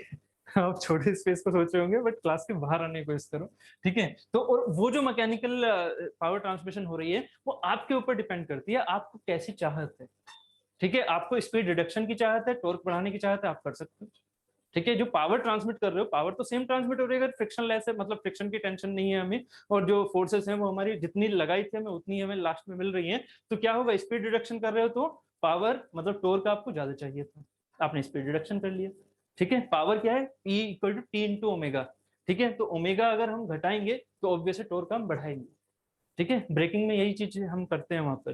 ठीक है, उसके बाद to obtain variable speed at the driven machine, अगर आपको वेरिएबल स्पीड चाहिए तो किस किस टाइप के अरेंजमेंट देखते हैं वो भी अभी आगे देखेंगे। ठीक है, कि आपने ये एग्जांपल छोटा सा देखा भी होगा, वही आटा चक्की वाले केस में बहुत ही अच्छा एग्जांपल है वो मशीन डिजाइन को पढ़ने का। ठीक है, आपने देखा होगा कि वो बेल्ट को कभी इस साइड लगाते हैं कभी इस साइड लगाते हैं, वहां पर जो रोटर लगे होते हैं। ठीक है, तो वो वहां पर एक होता है स्टेप स्टेप टाइप पुली, ठीक है, एक होती है फास्ट एंड लूज पुली। उनके ऊपर जो स्टेप टाइप पुली होती है, ठीक है, वो है हमारी वेरिएबल स्पीड ड्रिवन मशीन पर हमें मिलती है। वेरिएबल, आपका मर्जी है, आप उसको तेज करो या फिर कम कर लो या फिर और कम कर लो या फिर से तेज कर लो, आपके ऊपर है। बेल्ट को उस पर्टिकुलर पर रखना होता है, अभी मैं समझाऊंगा क्या होता है। ठीक है, उसके बाद to transmit power over a larger distance, समझ में आ रहा होगा, है ना, जैसे कि यही वाला एग्जांपल था, मुझे यहाँ पर ना लगा के इतनी दूरी पर ना लगा के यहाँ से यहाँ पर ट्रांसमिट करनी थी, तो ये क्या है मेरा एमपीटीएस। ठीक, बात क्लियर हो रही है। ठीक है, next to drive more than one machine by using a single prime mover, इसमें कोई दिक्कत नहीं है, एक सिंगल प्राइम मूवर लगा रखा था, उससे हम बहुत सारी मशीन यूज कर सकते हैं, कोई दिक्कत नहीं है। ठीक है, बेल्ट जहां जहां तक पहुंचाओगे नई नई मशीन आप यूज कर सकते हो आराम से output. To obtain safety for driver and driven machine in presence of overloads. ठीक है, आप जब ओवरलोड्स लग रहे हैं तो एमपीटीएस में सिर्फ और सिर्फ हमें यही नहीं देखना होता है कि सिर्फ पावर ट्रांसमिट करनी है, हमें सेफ्टी भी लेके चलनी होती है। ठीक है, सेफ्टी इन द सेंस कि बेल्ट की रिक्वायरमेंट क्या है उस पावर को ट्रांसमिट करने के लिए। ठीक है, ये सारी चीजें हमें देख के चलनी पड़ती है। सेंटर डिस्टेंस अगर बहुत ज्यादा है, ठीक है, बहुत ज्यादा है, तो बेल्ट का यूज करोगे, सॉरी गियर का यूज करोगे, है ना, इतने बड़े बड़े गियर थोड़ी लगाओगे, तो वो तो हमारी सेफ्टी है ही नहीं। ठीक है भाई, टरबाइंस में गियर लगाओगे तो फायदा भी है, अब अगर आप आटा चक्की खींच रहे हो और उसमें गियर लगा दोगे तो क्या फायदा, है ना, गेहूं डालोगे कहां से। ठीक है, तो आप समझ रहे हो ना उस चीज को, तो ये चीज है to obtain safety of a driver and driven machine in presence of overload, to reduce vibration and impact loads. ठीक है, जो शॉक लोड्स हैं, जो वाइब्रेशंस हैं, उनको रिड्यूस करने के लिए भी आपके पास जहां पर एमपीटीएस आप सिस्टम को इंस्टॉल कर रहे हो उनमें डैम्पिंग कैपेसिटी अच्छी होनी चाहिए, उन मशीन एलिमेंट्स की डैम्पिंग कैपेसिटी अच्छी होनी चाहिए। डैम्पिंग कैपेसिटी समझ में आ रहा है, डैम्पिंग कैपेसिटी क्या है, जो वाइब्रेशंस आ रहे हैं लोड में, भाई लोड क्या है, लोड तो आपने दिए, ठीक है, लोड आपने दिए, उसके बेसिस पर आपने डिजायर्ड आउटपुट लिया, या डिजायर्ड आउटपुट पर कुछ लोड लग रहा था, उसकी वजह से फाइनली इनपुट पर लोड ट्रांसमिट हो रहा है। ठीक है, तो ये जो चीजें हैं इनके बीच में वाइब्रेशन क्रिएट हो रहे होंगे, ऐसा तो नहीं है वाइब्रेशन नहीं होंगे, एक बार लोड तेज हुआ एक बार लोड धीरे हुआ ऐसे समझ लो तो वाइब्रेशन क्रिएट है। ठीक है, ये हमारे रियल एग्जांपल्स होते हैं, कभी भी static loading is not the real example, आपको भी पता है। ठीक है, हमेशा डायनामिक होती है, इसीलिए हमेशा सौम्य बोलता हूँ एफओएस लेके चलना होता है जब भी रियल केस होता है, जबकि थ्योरेटिकल हम एफओएस नहीं पढ़ रहे होते हैं, जबकि रियल में हम एफओएस से ही डिजाइन कर रहे होते हैं कहीं पर भी। तो इम्पैक्ट लोड अगर लग रहे हैं, वाइब्रेशन को और इम्पैक्ट लोड को रिड्यूस करने के लिए भी हम एमपीटीएस का यूज करते हैं। उनके रिडक्शन के लिए क्या डैम्पिंग क्या होनी चाहिए मशीन एलिमेंट की, अच्छी डैम्पिंग, समझते हो वाइब्रेशन में, याद है नहीं, देखो यहाँ पर क्या होता है डैम्पिंग बेसिकली, जब आपके पास एक पर्टिकुलर, आपसे मैं ऐसे कहता हूं, ये चीज स्प्रिंग है, ये देखो ये स्प्रिंग है, इस स्प्रिंग पर मैंने एकदम से अचानक से फोर्स लगाया, स्टैटिक नहीं है ये, डायनामिक है, अचानक से फोर्स लगाया, स्प्रिंग कहां तक गया, स्प्रिंग कहां तक गया, नीचे तक, और वो भी अचानक से, हो सकता है वो अपने परमानेंट डिफॉर्मेशन में चला गया हो, है ना, विद इन इलास्टिक लिमिट ना हो, परमानेंट डिफॉर्मेशन में पहुंच गया हो सकता है, विद इन इलास्टिक लिमिट समझ में आता था ना, विद इन इलास्टिक लिमिट जहां से वो अपने आप को रिगेन करने की टेंडेंसी रखता हो, है ना, और अगर ये परमानेंट डिफॉर्मेशन में, इसका मतलब इतनी तेज फोर्स लगा दिया कि यार बिल्कुल ही इसका लूजनेस खत्म हो गया, वो सीधा नीचे गया, ठीक है, परमानेंट डिफॉर्मेशन आ गया। ठीक, या तो ये हो सकता है, बट अगर उसे मैं नीचे एक हाइड्रोलिक सेंस दे दूं, ऐसे, ये यहाँ पर हाइड्रोलिक है, ठीक है, एक वाटर शेप से या फ्लूइड लाइक कुछ हाइड्रोलिक अरेंजमेंट है, अब सोचना फोर्स इंपैक्ट लगाओ, क्या स्प्रिंग इससे ज्यादा क्रिटिकल कंडीशन में पहुंचेगा या इससे सेफर होगा, सेफर होगा। बात समझ में आ रही, सेंस समझ में आ रही, क्योंकि मुझे ये तो पता नहीं है आपको कि वाइब्रेशन कैसे कैसे होते हैं, मुझे सिर्फ वो सेंस समझाना है। डैम्पिंग क्या है, ये चीज कहलाती है डैम्पिंग, सेंस समझ गए हो? डैम्पिंग क्या है? जो आपकी उस क्रिटिकल पोजीशन को बचा सके। इम्पैक्ट लोडिंग के सेंस में आप अपने आप को सेफ साइड ले चलो, वो सेंस होता है डैम्पिंग का। तो डैम्पिंग किस में ज्यादा अच्छी होगी? मैं दो क्वेश्चन पूछ रहा हूँ, मतलब दो एग्जांपल लेके चल रहा हूँ, गियर में या फिर बेल्ट में, किस में डैम्पिंग अच्छी होगी? सोच के देखो।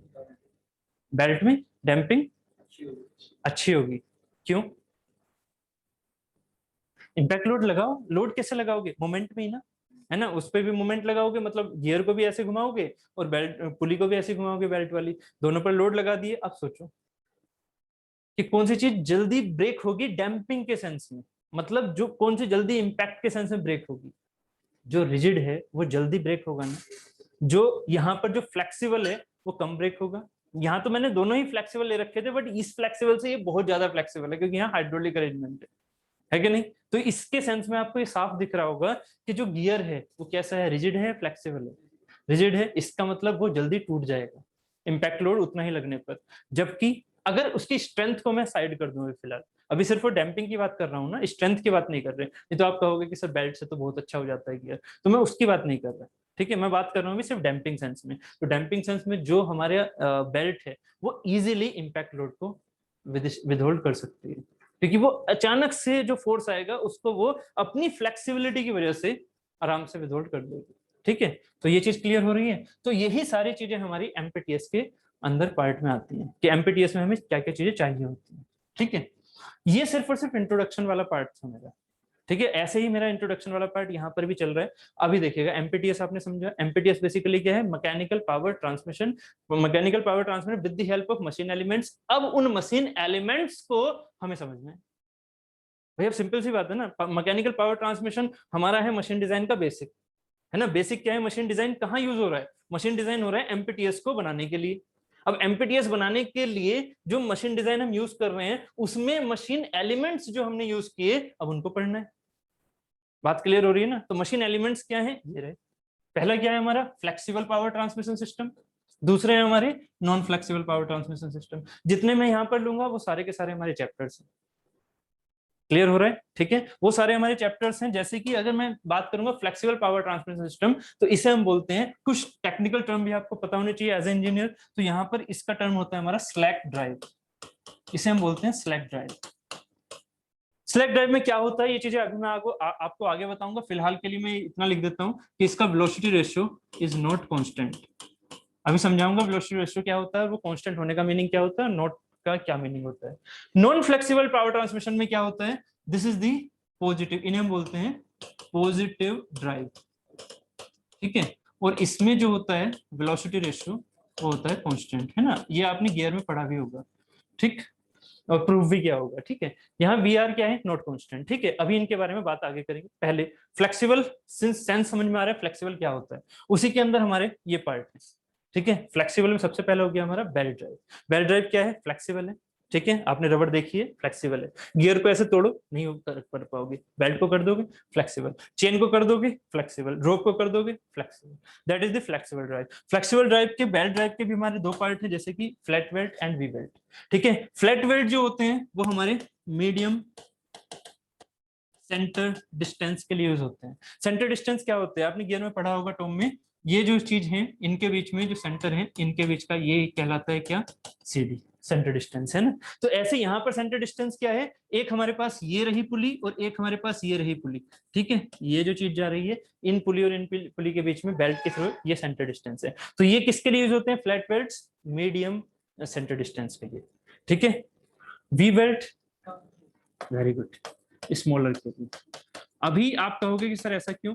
क्यों का आंसर मेरा पूरा चैप्टर है। ठीक है, कि फ्लैट बेल्ट क्या है, वी बेल्ट क्या है, वो पूरा चैप्टर है। अभी आराम से समझेंगे उन चीजों को। ठीक है, ऐसे ही चेन ड्राइव, चेन ड्राइव में क्या है? Bush and roller chains. ठीक है, और एक होती है साइलेंट चेन। अभी इन चीजों को मैं आगे with the help of figure समझाऊंगा कि साइलेंट चेन कैसी दिखती है, और ये रोलर और बुश चेन क्या है, स्प्रोकेट चेन जिन्हें बोल देते हैं, वो क्या है। ठीक है, बाकी आपकी साइकिल वाली चेन तो आपके माइंड में होगी ही। ठीक है, वो भी फ्लेक्सिबल है हमारी। उसके बाद fibre ropes and wire ropes. ठीक है, वायर रोप्स जो रोप ड्राइव है, रोप ड्राइव आपने कहाँ देखी है? देखी तो है एक जगह, भले से उसमें बैठे ना हो आप। एक तो हो गई, चलो दो दो दो दिखाओ मुझे, दो ड्राइव दिखाओ वायर की। एक तो नॉर्मल है, शायद आपने ना देखी हो, क्योंकि मैंने तो देखी है अपने गाँव में, ठीक है, पानी निकालने, ठीक है। अगर आप गाँव के होंगे तो शायद आपने देखा हो कुएं से पानी निकालना, वो सिंपल हमारा ये हो गया वायर रोप, ठीक है। बट ड्राइव का सेंस क्या है, अभी हमारा वो सेंस पूरा ड्राइव नहीं होता, वो अरेंजमेंट नहीं होता उस तरह का, ठीक है। हाँ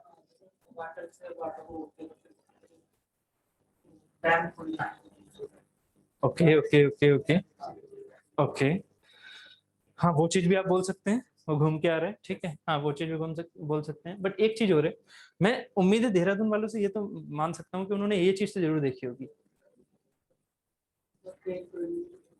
नहीं, क्रेन कौन सी वाली क्रेन? हाँ ठीक है, ठीक है, जिसे हम एलिवेटर भी बोल देते हैं, या उड़न खटोला नाम सुना होगा आपने, ठीक है वो, ठीक। तो आपने वहां मंसूरी वगैरह में भी देखा होगा, नहीं तो हरिद्वार में भी देखा होगा, ठीक है।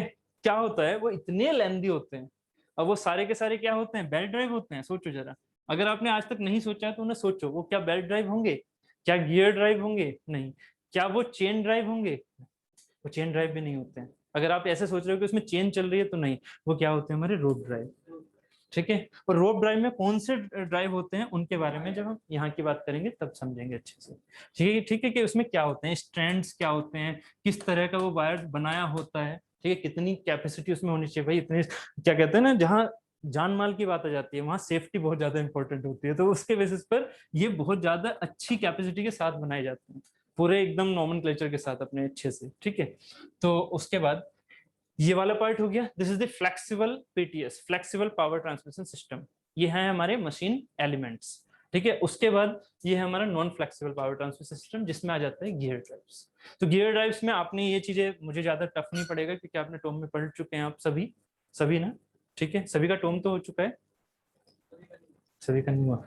स्पर गियर, स्पर गियर में क्या है, स्पर गियर बेसिकली होता है पैरेलल शाफ्ट के कॉम्बिनेशन के लिए। अगर ये शाफ्ट ऐसे है, ये 2D समझ में आ जाता है ना, दो पुली है और यहाँ शाफ्ट लगी हुई है ना, तो पैरेलल शाफ्ट के लिए हमारा स्पर एंड हेलिकल यूज होता है। दोनों पैरेलल शाफ्ट के लिए यूज होते हैं। कैसे यूज होते हैं, क्या उनका शेप होता है, वो मैं आपको इस चैप्टर में लेके चलूंगा, ठीक है, सिर्फ और सिर्फ फिगर वाइज, क्योंकि टोम में हम इन चीजों को अच्छे से पढ़ते हैं, तो अब यहाँ पर फिगर वाइज लेके चलेंगे। जो मुझे यहाँ अच्छे से पढ़ना है वो है मेरा design of gear. Design of gear आप टोम में नहीं पढ़ते हो, मैं यहाँ लेके चलूंगा एमडी में डिजाइन ऑफ गियर, कि डिजाइन कैसे बनता है इसका, लुइस इक्वेशन क्या होती है, आपने वहां नहीं पढ़ा है, लुइस या लिवाइस भी बोल देते थे उसे, ठीक है। तो helical gear and spur gear, these are the parallel shaft, ठीक है। बेवल गियर क्या होता है, जब तक इनकी फिगर ना दिखा दूं आपको समझ में नहीं आएगा, फिगर में चैप्टर में ही लेके चलूंगा। बेवल गियर क्या होता है, that is the, very good, ये क्या होती है हमारी परपेंडिकुलर शाफ्ट, ठीक है, एंड एक चीज और होती है ये इंटरसेक्टिंग शाफ्ट, ये इसे हम ये बोल सकते हैं नॉन पैरेलल। परपेंडिकुलर का सेंस हम ऐसे ले सकते हैं, क्योंकि जरूरी नहीं है कि हमेशा ही परपेंडिकुलर हो, non parallel but intersecting shaft, है ना, उनका एक पॉइंट मिल रहा होता है जो हम इमेजिनरी लाइन बनाते हैं, ठीक है। वर्म गियर होते हैं non parallel and non intersecting, very good, ठीक है।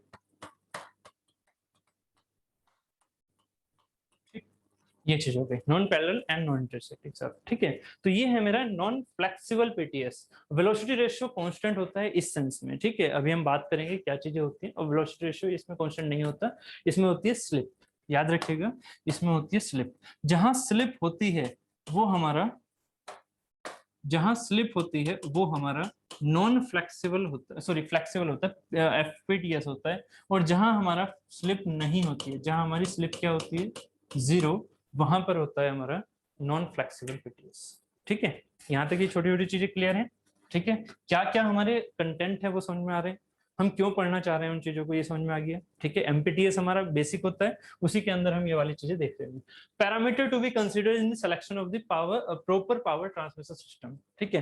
पैरामीटर कौन कौन से होने चाहिए, जैसे अभी हमने बात भी की थी, जैसे डैम्पिंग वगैरह की बात की थी, ऐसे ही हमारे पास type of drive, slack drive होनी चाहिए, फ्लेक्सिबल होनी चाहिए या हमारी नॉन फ्लेक्सिबल होनी चाहिए, गियर लगाएं वहां पर या बेल्ट लगाएं, वो किस पर डिपेंड करेगा, हमारे लोड पर, ठीक है, डिजायर्ड आउटपुट पर। तो वही सारी चीजें type of load, type of drive कौन सी हो, शाफ्ट लेआउट हम किस तरह से अरेंज कर रहे हैं उस चीज को, ठीक है। सेंटर डिस्टेंस हमारी बड़ी है छोटी है क्या है, उसके बेसिस पर ही हम उसमें से अचीव करेंगे कि कौन सी चीज हम लेके चल रहे हैं। बेल्ट में तो कौन सी वाली बेल्ट, स्मॉलर है तो वी बेल्ट अच्छी यूज हो जाएगी, ठीक है। तो ऐसा ही पावर टू बी ट्रांसमिटेड कितनी है, इसके बाद कॉस्ट सबसे इंपॉर्टेंट चीज हो जाती है, और सर्विस लाइफ, ठीक है। साथ ही सर्विस लाइफ में क्या हो जाएगा हमारा, डैम्पिंग फैक्टर, डैम्पिंग इफेक्ट, है ना। सर्विस जिसकी ज्यादा होगी उसमें डैम्पिंग कैपेसिटी ज्यादा होनी चाहिए, है कि नहीं। तो ये सारी चीजें इसके अंदर आ जाएंगी, ठीक है। ऐसे ही कुछ यहाँ पर हम चीजों को देख सकते हैं इस टेबल की फॉर्म में, ठीक है। Comparison between flexible and non flexible power transmission system, ठीक है। फ्लेक्सिबल एंड नॉन फ्लेक्सिबल में टाइप ऑफ ड्राइव कैसी है, टाइप ऑफ ड्राइव कैसी है यहाँ पर, स्लैक, ठीक है। टाइप ऑफ ड्राइव कैसी है, स्लैक ड्राइव, ठीक है। यहाँ पर कैसी है, पॉजिटिव ड्राइव, ठीक है। इसी को हमने क्या बोला था, वेलोसिटी रेशियो कांस्टेंट, और यहाँ पर वेलोसिटी रेशियो नॉट कांस्टेंट, ये अभी हमने बात की थी, ठीक है। Then centre distance, centre distance इसमें ज्यादा हो सकती है या इसमें ज्यादा हो सकती है, सोचो, है ना। एक सिंपल सा फिगर समझ में आ रहा है। तो यहाँ पर क्या हो गया, इसमें लार्जर, इसमें स्मॉलर, है ना। ये छोटी छोटी चीजें हैं, ये यहाँ से ऐसे समझ में आ जाएंगी। सर्विस लाइफ किससे ज्यादा होगी, फ्लेक्सिबल की सर्विस लाइफ ज्यादा होगी, डैम्पिंग उसकी अच्छी है, तो मोर एंड लेस, ठीक है। नेक्स्ट कॉस्ट, कॉस्ट गियर की ज्यादा होगी, क्यों, क्योंकि हम जब हम बात करेंगे बेल्ट की तो हम सिर्फ बेल्ट की ही कॉस्ट की बात कर रहे होंगे, ठीक है। तो हम जब यहाँ की देखेंगे तो इसकी क्या होगी, मोर, क्योंकि इसका डिजाइन काफी टफ होता है, आपने देखा होगा, टॉम में पढ़ा भी होगा, डिजाइन इसका काफी टफ है, ठीक है। आपको पूरा प्रोफाइल बनानी पड़ती है इन्वॉल्यूट एकदम, ठीक है। इन्वॉल्यूट प्रोफाइल समझ में आती होगी, है ना। एक साइक्लोइडल और एक इन्वॉल्यूट, तो इन्वॉल्यूट ज्यादा टफ है, साइक्लोइडल तो फिर भी थोड़ी इजी है, इन्वॉल्यूट ज्यादा टफ है, ठीक है। तो मोर एंड इसमें क्या होगी, लेस। बेल्ट को सिंपल अपना अटैच करना होता है, ठीक है। एफिशिएंसी इसमें लेस इसमें मोर, क्यों, क्यों, बस ये आंसर और दो, क्यों। थोड़ा सा भी अमिताभ जी थोड़ा इधर उधर जा रहे थे, बट उन्होंने एक वर्ड सही बोला, आप सही जा रहे हो बट अलग चीजों में, हाँ। Velocity ratio, power transfer proper हो रहा है, ठीक है। सेंस आपका भी सही था कि स्ट्रेंथ वाली जो सेंस आ रहा है वो बिल्कुल वो स्लिप के बेसिस पर है, कि स्लिप अगर नहीं है तो स्ट्रेंथ बेसिस अच्छी होगी, स्लिप अगर है तो स्ट्रेंथ बेसिस कम हो गया, क्योंकि उसमें क्या है, फिसलन है, ठीक है। तो वो चीज है। अभी इस चीज को हम मैथमेटिकली प्रूव कर सकते हैं। एफिशिएंसी क्या होती है, P output upon P input, ठीक है। जो भी आप इनपुट दे रहे हैं और जो आपके पास आउटपुट आ रहा है, आउटपुट क्या होता है, पी क्या होता है, पी जो ये होता है, पी वो क्या होता है, एफ टी इंटू, ये चीज आपने शायद पढ़ी हो, पी या तो टी ओमेगा होता है या फिर एक चीज और है, बेसिकली यहाँ अगर हम इस चीज को देखें तो टॉर्क इनटू ओमेगा, ये कौन से टर्म है, ये है हमारे एंगुलर टर्म। और अगर पावर को हमें लीनियर टर्म में लिखना होता है तो क्या लिखते हैं, नहीं भूल गए हो, फोर्स इनटू वेलोसिटी, ठीक है। फोर्स इनटू वेलोसिटी, चाहे इनकी यूनिट देख लेना, सबकी सेम आ जाएंगी, क्यों, क्योंकि अगर मैं यहाँ पर देखता हूँ, आप चाहे तो इस चीज को ऐसे कर सकते हो, टी क्या होता है, टी क्या होता है, टॉर्क क्या होता है, टॉर्क फोर्स इनटू, भाई टॉर्क, यार एक बात बताओ, टॉर्क का नाम सुनते डर क्यों जाते हो कि टॉर्क क्या है। मैंने आपसे हमेशा बात की है सोम में कि कपल क्या है, कपल क्या है, दो इक्वल एंड अपोजिट फोर्सेस, ठीक है। कपल का जो ये जो कपल है उसका इफेक्ट क्या है, इस कपल का इफेक्ट क्या है, रोटेशन या मोमेंट, क्योंकि इसी को आप कपल नहीं बोलते हो, आप कपल तो इस चीज को बोलते हो, कपल है अरेंजमेंट, कपल है अरेंजमेंट, ये प्लीज भूलने की आदत छोड़ दो, ठीक है। कपल है अरेंजमेंट, ठीक है। इस अरेंजमेंट से इफेक्ट क्या आया, मोमेंट का, वो मोमेंट क्या था, इसको अगर मैं मोमेंट को सी से बोलूं, क्योंकि आप मोमेंट को हमेशा एम बोल के बेंडिंग मोमेंट बोल देते हो, बस यही गलती कर देते हो अपने माइंड में, ठीक है। हमेशा वो बेंडिंग मोमेंट नहीं होता, that is the couple, couple moment. उस कपल मोमेंट की वैल्यू क्या होती है, force into perpendicular distance, F D, ठीक है। अब इसी की दो टेंडेंसी हैं, कौन सी है, दो टेंडेंसी कौन सी है, एक है बेंडिंग और एक है ट्विस्टिंग, ठीक है। आप वहां से सीधा याद रख सकते हो, ठीक है। टॉर्क वैसे आपने इंजीनियरिंग मैकेनिक्स में पढ़ा होगा, बट आप सोम के थ्रू भी याद कर सकते हो। जो टॉर्क है वो बेसिकली यहीं से तो आ रहा था, जो ट्विस्टिंग वाला सेंस था वो टॉर्क था हमारा। ठीक है, बस वो रोटेट कर जाता है, हम ट्विस्टिंग में रोटेट करने नहीं देते क्योंकि अपोजिट कपल लगा देते हैं, इस वजह से हम ट्विस्टिंग करने नहीं देते। नहीं तो अगर हम सीधा ऐसे ही ट्विस्ट कराते रहे तो क्या हो गया, वो टॉर्क बन गया, घुमा रहा है बस, इधर की तरफ कुछ लगा हुआ ही नहीं है। तो ट्विस्टिंग क्या थी, एफ इंटू डी, मतलब टॉर्क क्या है, फोर्स इंटू डिस्टेंस जो उसके बीच की है। ठीक है, तो यहाँ पर क्या होगा, ये जो हमारे पास टर्म था जो मैंने आप लिया था यहाँ पर, that is the T, torque क्या हो गया मेरा, एफ इंटू आर ले लेंगे यहाँ पर। ठीक है, यहाँ पर क्या है, पुली, पुली क्या है, रेडियस, जो बेल्ट घूमेगी वो आर पर ही तो घूमेगी, डिस्टेंस क्या होगी, आर होगी ना। सेंटर डिस्टेंस सेंटर पॉइंट से और ये जो बेल्ट वाली डिस्टेंस है वो क्या होगी, उसकी आर ही तो होगी, है ना। तो ये सेंटर पॉइंट से ये वाला डिस्टेंस क्या ले ली, आर इंटू ओमेगा। ठीक है, अब ये बताओ, F into R into omega बोल सकता हूँ ये चीज। ठीक, आर ओमेगा क्या होता है, ये तो यार स्कूल लेवल पर चीजें पढ़ते थे हम। आर ओमेगा क्या होता है, v equal to r omega, रटा हुआ होगा। ठीक है, तो वेलोसिटी जो लीनियर वेलोसिटी होती है वो क्या आ गई, v equal to r omega, so F into, आ गई ना ये। ठीक, तो प्लीज इसे याद रखना, एफ इंटू वी या फिर T into omega is the power. बात क्लियर है। तो यहां से हम इन चीज को क्या लिख सकते हैं, पी आउट को लिख सकते हैं एफ टेंजेंशियल फोर्स बोलते हैं बेसिकली इसे, इंटू वी आउट अपॉन में एफ टी इंटू वी इन। अभी आप समझ जाओगे कि ये एफ टी सेम होते हैं इन और आउट में, अभी आगे समझ जाओगे। तो ये एक दूसरे से क्या हो गए, ऑलमोस्ट कैंसिल। क्या बचा, वी ओ अपॉन वी आई। अगर वी ओ अपॉन वी आई की बात करूं, ठीक, मैं यहीं पर लिख रहा हूं, वी ओ अपॉन वी आई, इस केस में क्या होगा, यहां पर क्या है, स्लिप।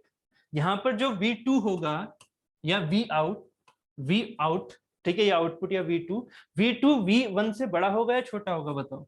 ये सही है या फिर ये सही है, कौन सा सही है, पहला वाला। क्यों, क्योंकि यहाँ स्लिप है। अब स्लिप है तो आउट वाली वेलोसिटी अगर मुझे ज्यादा मिल जाए तो फिर तो बेकार है। ठीक है, तो यहाँ पर स्लिप है, स्लिप होने की वजह से फिसलन ज्यादा है। ठीक है, तो वेलोसिटी अच्छे से ट्रांसमिट नहीं हो पाएगी। आपको ये वाला जो सेंस है ना अभी बेल्ट में, अभी समझाऊंगा मैं, ये सिर्फ और सिर्फ कंपैरिजन समझा रहा हूँ, इसलिए मैं एक रफली आपको चीजें बता रहा हूँ। ठीक है, नहीं तो अभी डिटेल में समझाऊंगा कैसे वेलोसिटी ट्रांसमिट होती है, कैसे स्लिप होती है। ठीक है, अभी क्या है आपके हिसाब से, क्या है आपकी नॉलेज के हिसाब से, v o is less than v i, so ये वाली चीज क्या होगी, वी ओ अपॉन वी आई, ये क्या हो जाएगी, v O upon we i is less than one और ग्रेटर देन वन। अगर v o is less than v i है, सिंपल कैलकुलेशन देखो, v o is less than v i है तो ये क्या होगी, लेस देन वन और greater than one, less than one. ठीक है, ये होगी लेस देन वन, सो इफिशिएंसी क्या होगी इसकी, कम। ठीक है, 100% वन आना, ठीक है, वन से कम आ रही है तो लेस देन वन, इसमें इफिशिएंसी क्या होगी, है ना, यहाँ F T into V O.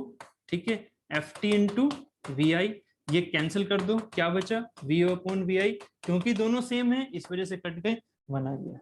We O बराबर V I, velocity ratio constant, मतलब वी टू बराबर है वी वन। ठीक है, अगर हमारे पास पावर ट्रांसमिशन की जरूरत ज्यादा नहीं है तो हमारे लिए बेल्ट ड्राइव काफी इजी है। ठीक है, हाँ वो नॉर्मल है, गियर की हमें जरूरत नहीं है फिर, क्योंकि गियर में हमारा टॉर्क ज्यादा चाहिए होता है। ठीक है, उस सेंस में हम चीजों को लेकर चल रहे होते हैं जहां पर हमें जैसे की बात आती है स्ट्रेंथ वाली, ठीक है, तो वही सेंस हमारा होता है। ठीक है, कि पावर ट्रांसमिशन करने के लिए हमारे लिए गियर ज्यादा अच्छा रहता है as compared to belt, but जैसे आपकी रिक्वायरमेंट है उसके हिसाब से बेल्ट ड्राइव ज्यादा अच्छी रहेगी। ठीक, उसके बाद डैम्पिंग कैपेसिटी, इसके बारे में समझा दिया था, इसमें क्या होगी, मोर और इसमें होगी लेस। बात क्लियर है, ये चीजें हो गई कंप्लीट। ठीक, यार आप स्क्रीनशॉट नहीं ले रहे हो ना, लास्ट में, ठीक, चलो ये वाली बात हो गई थी, चलो ये तो हमारा वैसे ही था नॉर्मल। हाँ, belt drive and gear drive, अब इसमें छोटी छोटी चीजें आ जाएंगी, जो अभी मैं आपको एफटी के बारे में बता रहा था कि एफटी हमारा कट जाता है, कैसे कटता है उसके बारे में सोचो। चलो पहले गियर ड्राइव के बारे में बता देता हूँ, क्योंकि जिन्होंने टर्म पढ़ा हुआ है उनके लिए थोड़ा इजी हो जाएगा। क्या, इसको हम क्या बोलते हैं, ठीक है, इसको हम क्या बोलते हैं, इसे क्या बोलते हैं, दोनों के सेंस में बताओ, एक बार मुझे बताओ ड्राइवर के सेंस में और एक बार बताओ मुझे पिनियन के सेंस में। ये पिनियन और ये क्या है, ये वाला ड्राइवर। ये ड्राइवर।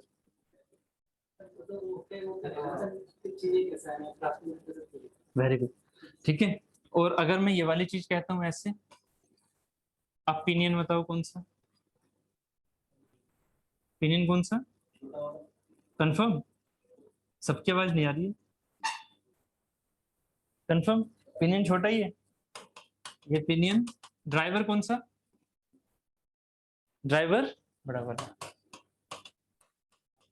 ठीक है। देखो ये चीज बहुत अच्छी लगी, पिनियन में कभी भी कंफ्यूज मत होना, पिनियन को हमेशा लेफ्ट वाला मत समझना। कुछ स्टूडेंट ऐसा होते हैं कि पिनियन को हमेशा लेफ्ट वाला समझते हैं, गियर को आउटपुट वाला समझते हैं, ऐसा नहीं होता है। Pinion always is the smaller gear, pinion always is the smaller gear. जरूरी नहीं है वो ड्राइवर भी हो सकता है, वो ड्रिवन भी हो सकता है, बट स्मॉलर गियर हमारा पिनियन कहलाता है, चाहे इसमें हो चाहे इसमें हो। तो ये हमारा स्मॉलर गियर है, इस वजह से पिनियन कहलाया।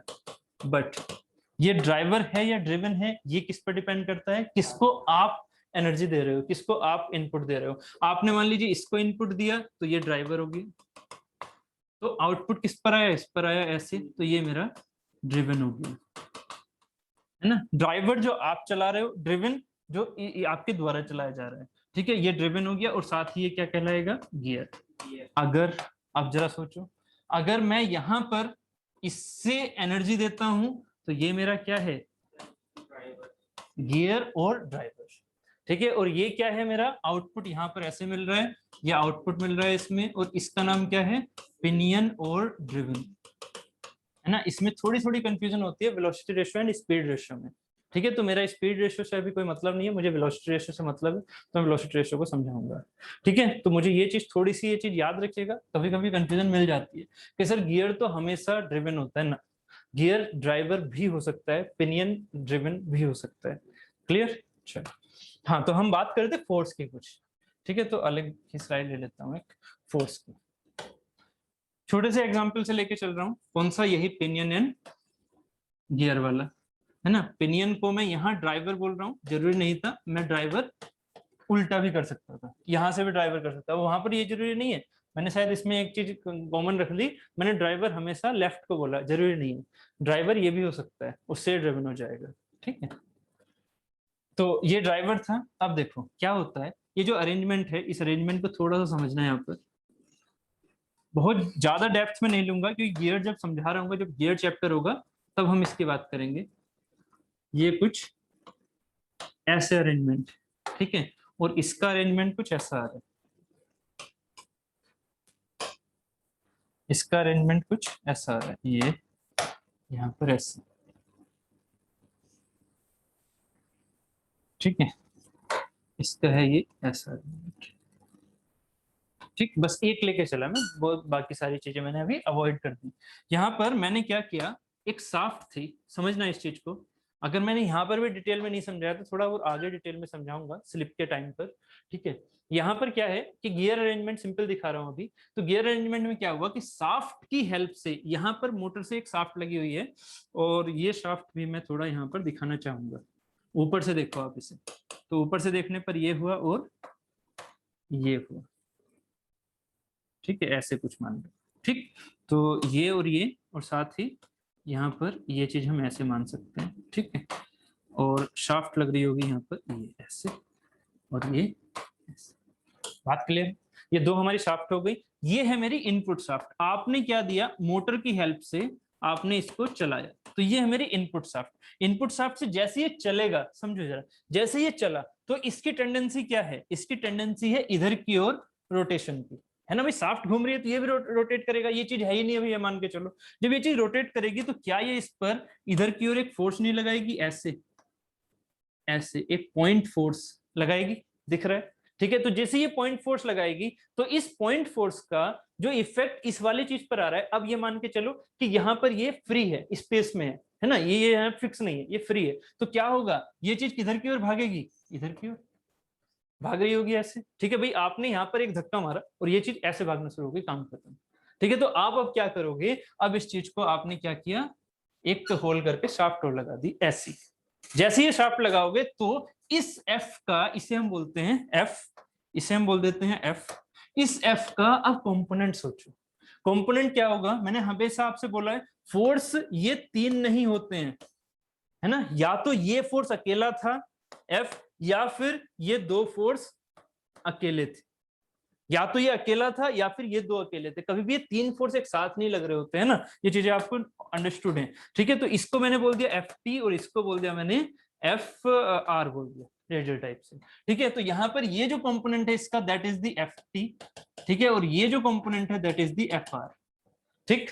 तो ये जो FT है वो इस वाले पार्ट को किधर की ओर घुमाना चाहेगा, टेंजेंशियल, इसीलिए इसे टेंजेंशियल बोलते हैं, टेंजेंशियल, ठीक है, और ये हम रेडियल बोल सकते हैं इस डायरेक्शन में, ठीक। तो ये वाला जो FR है जिससे आप इसे ऐसे घुमा रहे थे, ऐसे लेके जा रहे थे, उसमें से ये X डायरेक्शन में कौन सा फोर्स काम कर रहा था, क्या F काम कर रहा था X डायरेक्शन में, कौन सा कर रहा था इसे X डायरेक्शन में लेके जाने के लिए, FR, जबकि इसको नीचे लेके जाने के लिए कौन सा काम कर रहा था, FT।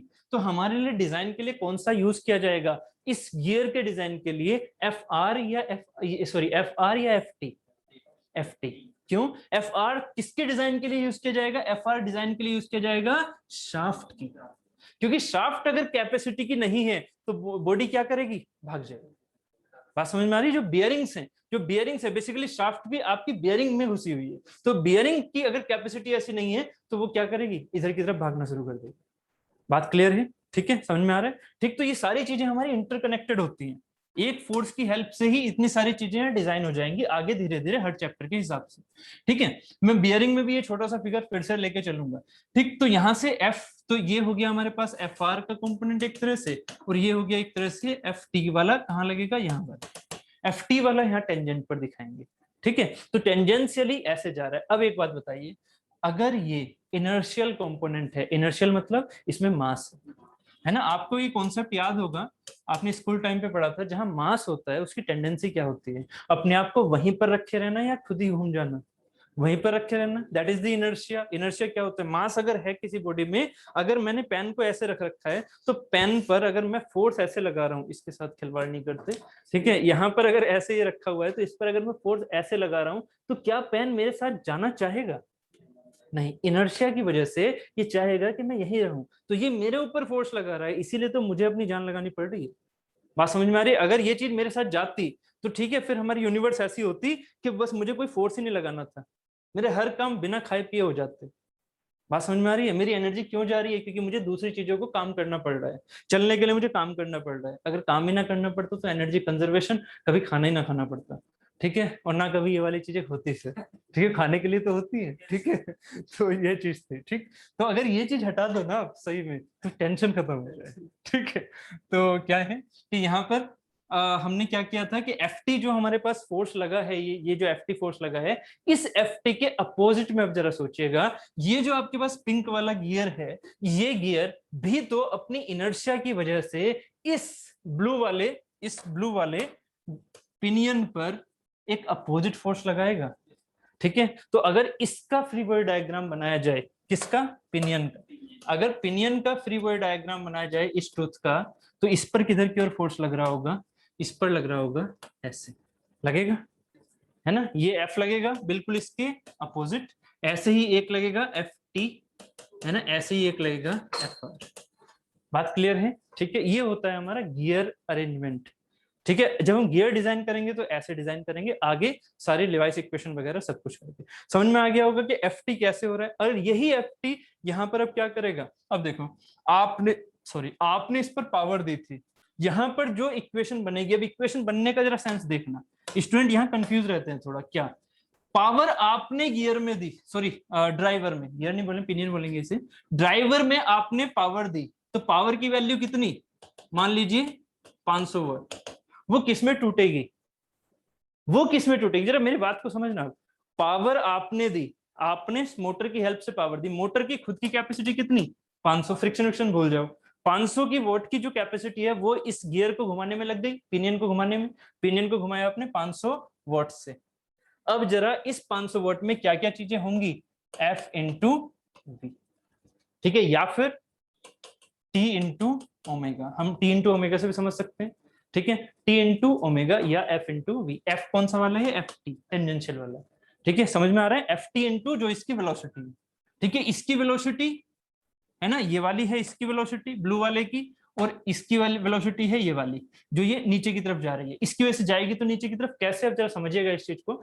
Ft इंटू वी, जो पावर आपने दी थी, जो मशीन डिजाइन वाला कॉन्सेप्ट है वो समझो। अब पावर आपने दी है Ft इंटू वी, कन्वर्ट हुई इसमें Ft इंटू वी। पावर आपने पहले से दी 500, वो कन्वर्ट हुई Ft इंटू वी में, है ना। यहाँ Ft इंटू वी पहले नहीं था, कॉन्सेप्ट ये है, देखो ध्यान से समझो। Ft इंटू वी पहले नहीं था, पहले क्या थी 500, 500 से कन्वर्जन हुआ Ft इंटू वी का।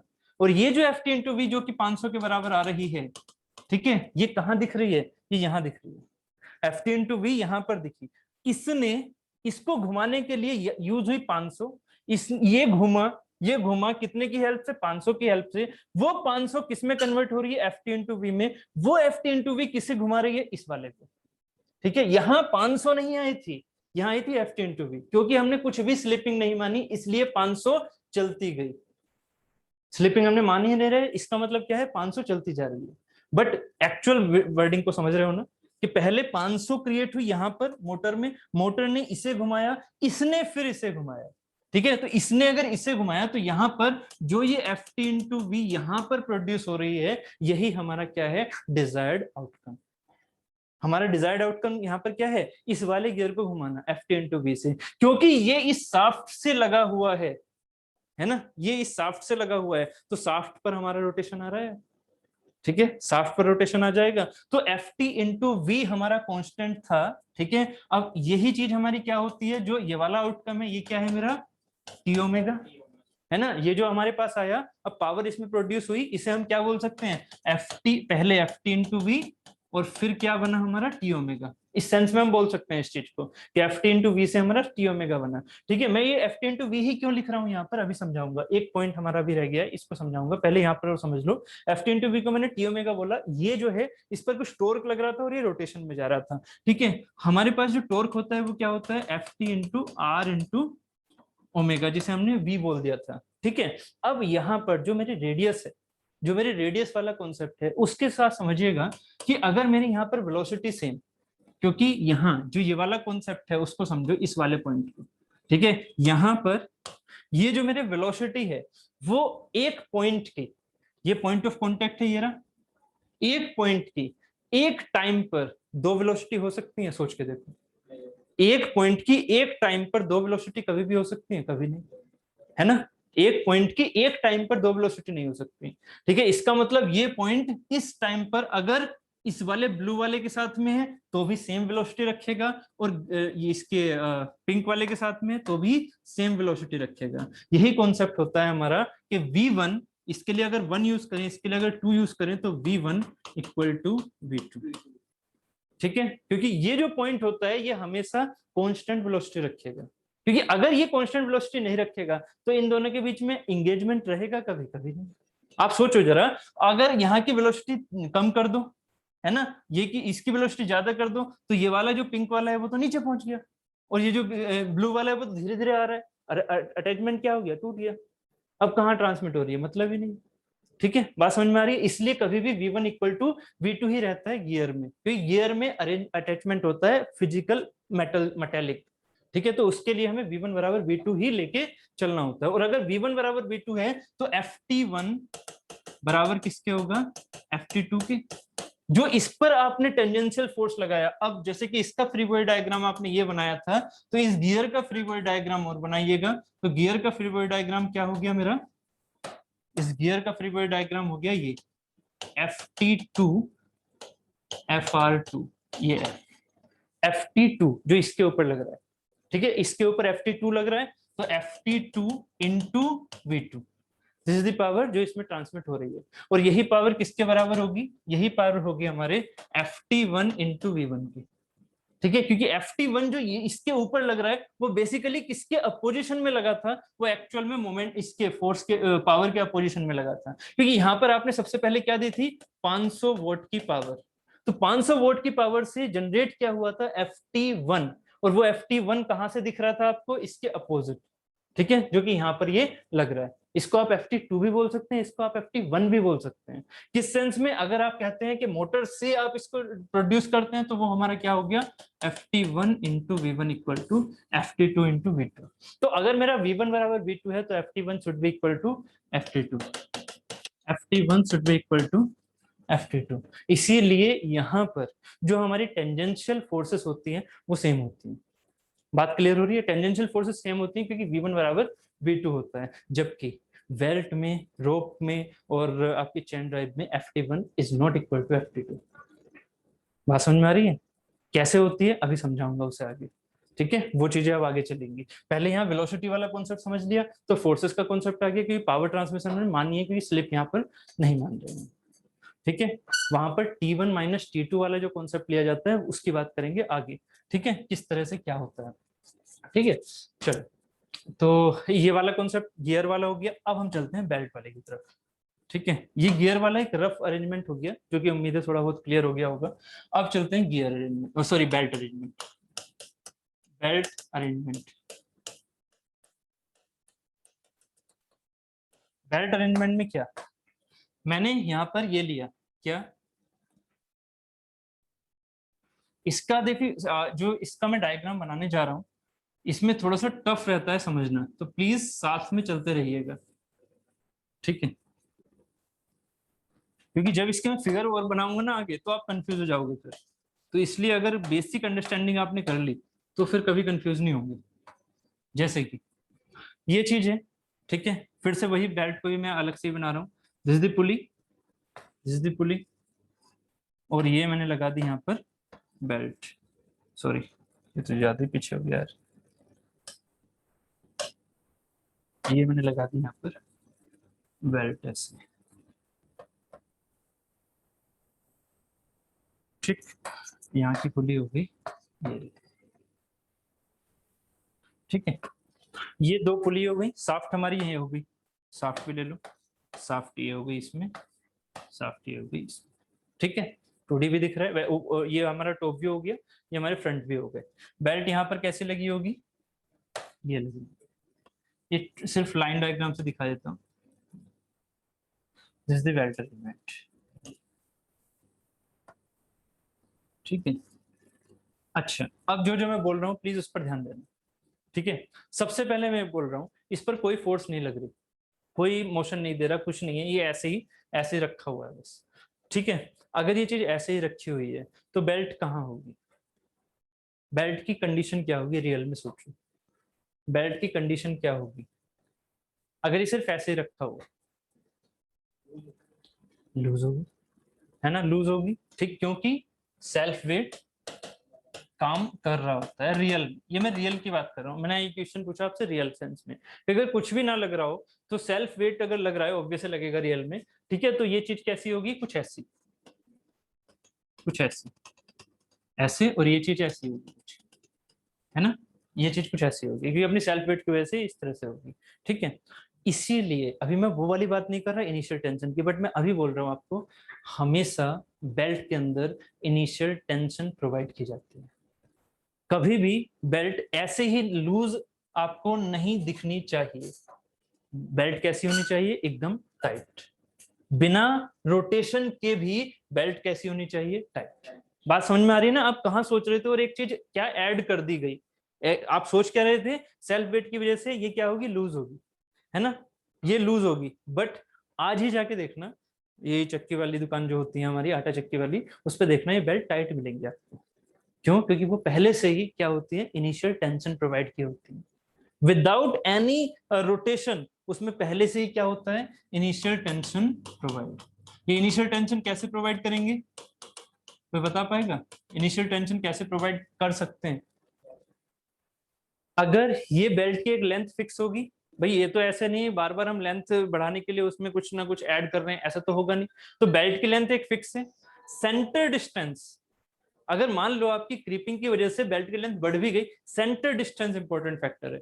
सेंटर डिस्टेंस अगर यहां पर मैं कम रख दूं, आप सोचो कैसी हो जाएगी, लूज। एक पर्टिकुलर फिक्स लेंथ के लिए अगर सेंटर डिस्टेंस कम है तो ये कैसी हो जाएगी, लूज, और ठीक है? बट अगर ये सेंटर डिस्टेंस में एक ऑप्टिमम वैल्यू की रखूं, ठीक है, कि टूटे भी ना, पता लगा आप इसमें सेंटर डिस्टेंस बढ़ाई जा रहे हो बढ़ाई जा रहे हो तो फाइनली टूटेगी ना भाई, तो ये भी नहीं करना है, ऑप्टिमम डिस्टेंस रखनी है जिसकी बेसिस पर ये क्या रहे, सिर्फ स्ट्रेच्ड रहे, ठीक है? तो स्ट्रेच्ड रखने के लिए आप एक क्या करते हैं, एक मेंटेन करते हैं आपकी सेंटर डिस्टेंस को।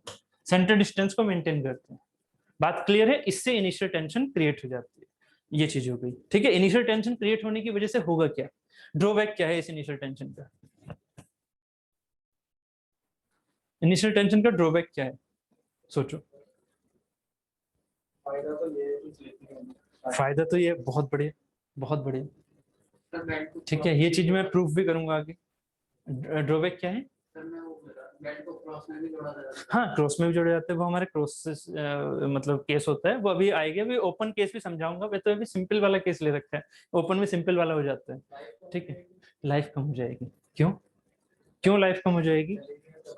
एक तो वेरी गुड, क्योंकि इसमें इनिशियल ही टेंशन आ चुकी है, और मैंने आपको हमेशा समझाया हुआ है कि जो मेरी सिग्मा परमिसिबल होती है, मतलब जो मेरी जो स्ट्रेस डेवलप हो रही होती है, जो स्ट्रेस इंड्यूस हो रही होती है किसी भी एक मटेरियल में, वो मेरी सिग्मा परमिसिबल से दूर दूर होनी चाहिए। सेफ लिमिट तब होती है, मैंने पहले भी समझाया, सेफ लिमिट तब होती है जब हम परमिसिबल के पास ना पहुंचे, स्ट्रेस को लेके दूर प्रोड्यूस हो, ठीक है। मतलब 250 है, स्टील का एग्जांपल लेके चलता हूँ कि 250 है, तो हमारी जो स्ट्रेस इंड्यूस हो रही है ना, वो 125 हो, 100 हो, 200 के पास ना पहुंचे।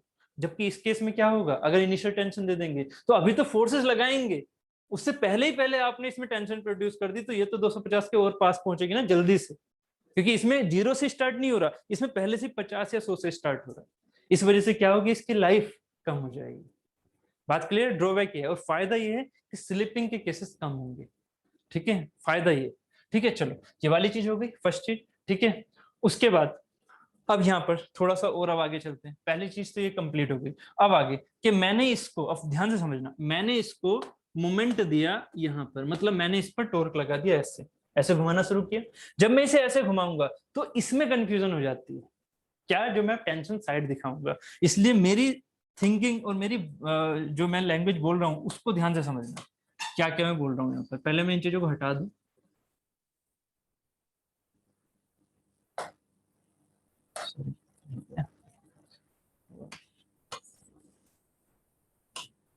ठीक है, अब ध्यान से समझना, ठीक है। वो कॉन्सेप्ट समझ में आ गया, वो हटा दिया। ये छोटे से ड्रॉबैक होंगे यार बाद में लेने के ठीक है, क्योंकि वो चीज गायब होगी, बट वो ठीक है, वो माइंड में आपके बैठ गया होगा, ठीक है। देखो, इसको आपने घुमाया, है ना। अगर मैं पहले ये दुनिया सोचो, ये कुछ था ही नहीं, सिर्फ और सिर्फ बेल्ट लगी हुई है ऐसी, है ना। आपने इसे घुमाया, क्या होगा? घुमा रहा हूं इसे, बेल्ट कैसे घूम रही होगी? माइंड में चल रहा है कुछ? माइंड में चल रहा है अपने हिसाब से, बेल्ट पर कोई फर्क ही नहीं पड़ रहा होगा, ये घूम रही होगी बस ऐसे ही, है ना, कुछ फर्क ही नहीं पड़ रहा। ठीक, ऐसे ऐसे घुमाने में काम करते हैं। अब फ्रिक्शन मानो, अब इस पर फ्रिक्शन मानो, ऐसे इसके बीच में फ्रिक्शन मानो, क्या होगा?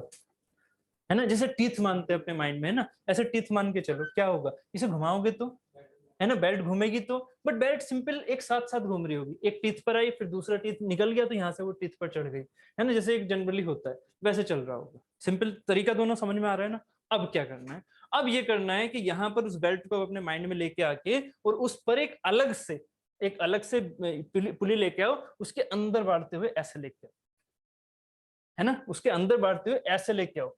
समझ में आ रहा है कि पुली जो ऐसे आपके माइंड में चल रही थी, लूज पुली टाइप से एकदम ऐसी गिरी हुई थी वो, उस पर आपने पुली उठाई, ऐसे लेके आके यहाँ रख दिया, है ना। अब यहाँ पर फोर्स अभी भी लगाते रहो, वही जो आप कर रहे थे काम, वो फोर्स अभी भी लगाते रहो, ऐसे घुमाते रहो। तो अब जरा सोचो अब क्या हो रहा होगा। मेन चीज अब यहाँ से आएगी, क्या?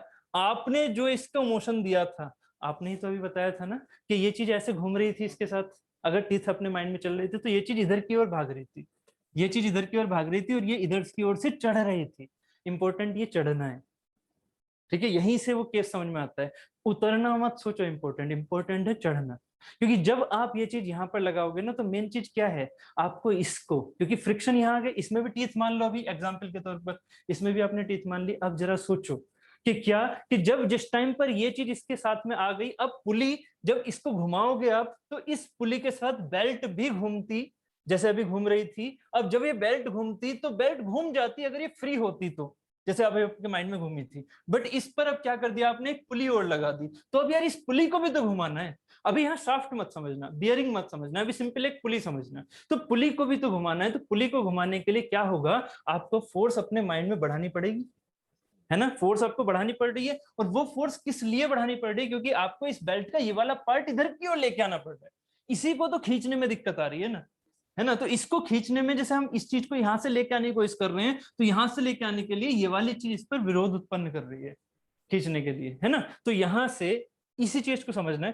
पहले हमने लिया पावर, एक्सटर्नल पावर इसको घुमाने के लिए, सेंस को समझना है। एक्सटर्नल पावर से, एक्सटर्नल पावर कौन सी वाली, रोटेटिंग वाली, उससे आपने किस चीज को घुमाया, फर्स्ट पुली को। इस फर्स्ट पुली ने किसको घुमाया, इस फर्स्ट पुली ने किसको घुमाया, बेल्ट। इस फर्स्ट पुली ने किसको घुमाया, बेल्ट को, है ना। अब ये बेल्ट में हुआ क्या, इस बेल्ट में हुआ क्या, क्योंकि आपने सेकंड पुली भी बांध दी है अब, तो इस पर, इस चीज को कौन सी चीज रोक रही थी इस फिगर में, इस बेल्ट को कौन सी चीज जाने से रोक रही है इधर की ओर, कौन सी चीज जाने से रोक रही है, ये वाली पुली। आपके माइंड में ये तो चला ना कि ये वाली पुली ही तो है जो इस पुली, इस बेल्ट को आगे जाने से रोक रही है, नहीं तो ये चली जाती, ठीक है। तो इस पर ये अगर आगे जाने से रोकेगी, तो जरा सोचिएगा इसके फ्री बॉडी डायग्राम में, किसके, इतने वाले पार्ट के फ्री बॉडी डायग्राम में टेंशन किधर की ओर लगेगी। अगर आप एक बार में समझ गए तो बहुत ही बढ़िया है। टेंशन किधर की ओर लगेगी, पहले मैं इसका एक फ्री बॉडी डायग्राम बना देता हूँ। ये चीज समझ में आ गई है, ठीक है। तो मैं इसका पहले इस वाली पुली का डायग्राम बना रहा हूँ। ये कौन सा है, इसे हम बोलते हैं ड्राइवर, या जिसे प्राइम मूवर बोल देते हैं, ड्राइवर। इस ड्राइवर में ये एक फिगर ऐसे गया, ये एक फिगर ऐसे गया, ये दोनों बेल्ट के पार्ट हो गए। अब जरा सोचिएगा, मैं फ्री बॉडी डायग्राम बना रहा हूं। पहली बात, एफबीडी क्या होता है, भूल तो नहीं गए, एफबीडी क्या होता है, जिसमें फोर्सेस दिखाए जाते हैं आगे। और एक सेंटेंस पूरा करो इसे, फोर्सेस तो दिखा सकते हैं किस चीज के, इंडिपेंडेंट नहीं।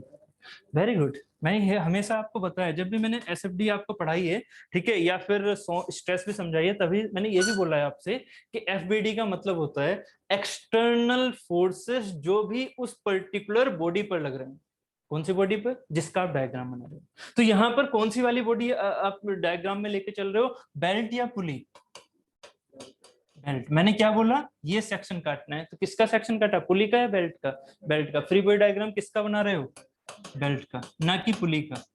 ये किसका डायग्राम है, बेल्ट का, पहली चीज। तो बेल्ट पर कितने एक्सटर्नल फोर्स, अभी और डेप्थ में लेके जाऊंगा, बट वो चीज बाद में लूंगा। अभी मैं T1 T2 का सेंस बता रहा हूँ बस, ठीक है। जब आप डिजाइन करेंगे तब मैं आपको समझाऊंगा आर क्या होता है यहाँ पर। बाकी अभी फिलहाल समझ रहे हैं, बेल्ट पर जो हमारे एक्सटर्नल फोर्सेस हैं वो कौन कौन से हैं, इसकी वजह से लगने वाले। तो अब जरा सोचिएगा, जब मैं इसे रोटेशन ऐसे दे रहा हूँ, रोटेशन बड़ा इंपॉर्टेंट है, रोटेशन इसमें मैं कैसे दे रहा हूँ, ऐसे।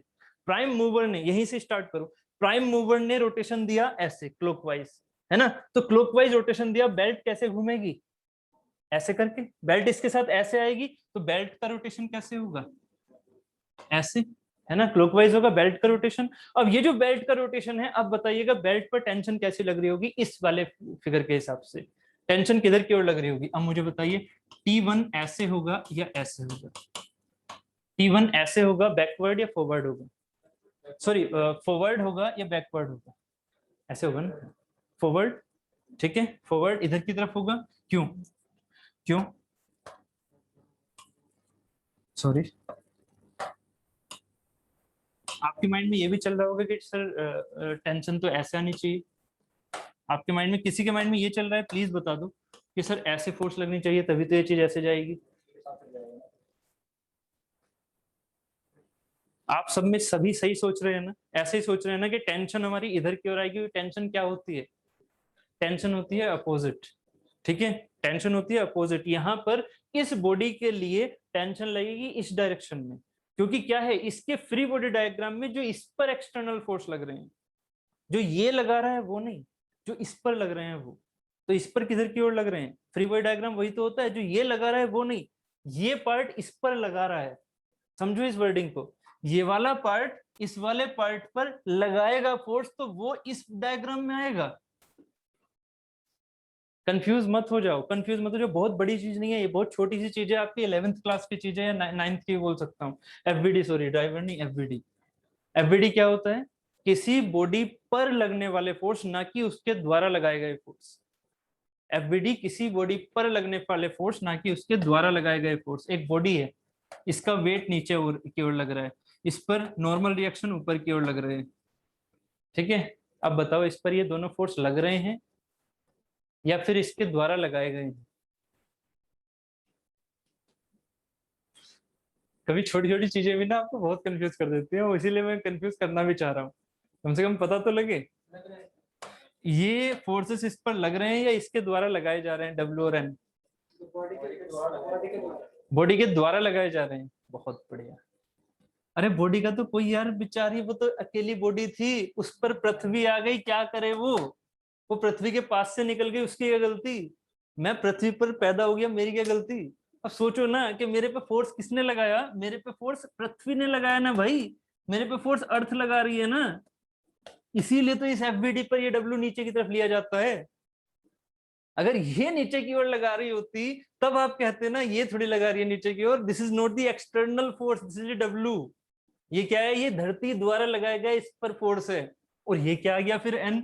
एन आ गया जो इस रिएक्शन इसने लगाया मेरे ऊपर, मैंने तो कुछ लगाया नहीं भाई। ठीक है, तो ये फोर्स हमारे द्वारा लगाए गए नहीं है, ये बॉडी द्वारा लगाए गए नहीं है, ये क्या है, बॉडी पर लगाए गए फोर्स हैं। यही तो सेल्फ वेट इसकी वजह से होता है। अगर आप भी, मैं बोल रहा हूँ ना अमिताभ जी, आपको अगर अभी हम पैदा जल्दी हो गए, अगर हम पैदा होते 2100 2200 शताब्दी में, तो हो सकता है हमारी रातें वहां पर भी कटती, मून पर भी। ठीक है, चांद अभी देखते हैं रातों में, ठीक है, वहां पर फिर काट रहे होते, तो स्पेस बीच में से पास करते। ठीक है, तो स्पेस पर बस क्या करते, चटाई डाल के बैठ जाते। ठीक है, तो जब बैठोगे ना तो आपको दिखेगा कि आप पर कोई वेट ही नहीं लग रहा। समझ रहे हो, अगर ग्रेविटेशनल फील्ड से बाहर हो तो कोई वेट है ही नहीं, है ना, तो आप तो कुछ लगा ही नहीं रहे थे। अगर आप वेट लगा रहे होते तो वेट तो आप वहां पर भी लगाते ना, स्पेस पर भी। कुछ वेट होता ही नहीं है, वेट सिर्फ और सिर्फ कब होता है, जब आप पर कोई एक ग्रेविटेशनल फील्ड गुजर रही हो आपसे, तब वेट का सिग्निफिकेंस होता है, नहीं तो वेट होता ही नहीं। ठीक है, तो दुनिया जो दिखती है वो है नहीं। ठीक है, हमें हमेशा वेट ही दिखता है, जबकि वो एक्चुअल में है ही नहीं। ठीक है, तो यहाँ जो वेट है वो नीचे की तरफ लग रहा है और एन ऊपर की तरफ लग रहा है, दोनों चीजें इसके ऊपर लग रही हैं, ये याद रखना, इसके ऊपर लग रही है, बॉडी के ऊपर। बॉडी एकदम फ्री मान के चलो अपने माइंड में। डब्लू नीचे, किसकी वजह से, धरती की वजह से। मैं क्योंकि धरती की वजह से नीचे गिर रहा था, मुझे तुरंत ही सरफेस ने ऊपर की तरफ धकेल दिया, तो ये वाली चीज आ गई।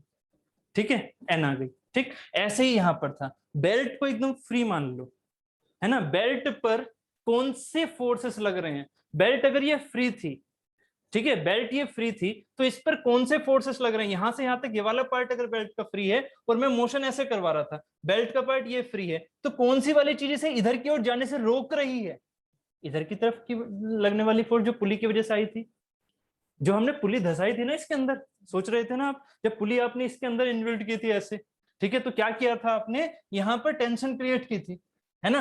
तब ये क्या हुआ था, स्ट्रेच हो गई थी, स्ट्रेच होने की वजह से ये घूमने में दिक्कत कर रही थी, ये स्ट्रेच हुई है, इसका मतलब पुली इधर की ओर लेके जा रही है, इससे ये इधर की ओर लेके जा रही है, तो यहाँ पर इस वाली पार्ट पर, इस वाले पार्ट पर फोर्स किधर की ओर लगेगा, इधर की ओर, है ना। तो इस वाले पार्ट पर किधर की ओर लग रहा है, इधर की ओर। ऐसे ही ऊपर वाले साइड में, और बताओ। तभी तो कहता हूं इसमें स्टूडेंट बहुत कंफ्यूज रहते हैं, कहते हैं सर इधर मोशन ऐसे था, इधर मोशन ऐसे था, इधर के अपोजिट हो गया तो इधर के भी अपोजिट होना चाहिए। अब बताओ इधर किधर की ओर लगेगा, इधर में इधर लगाऊं, फॉरवर्ड लगाऊं, T2 या बैकवर्ड लगाऊं, बताओ। सोच के बताना, फील करके बताना, क्या लगना चाहिए, बैकवर्ड या फॉरवर्ड। फॉरवर्ड है आगे की तरफ, बैकवर्ड है पीछे की तरफ।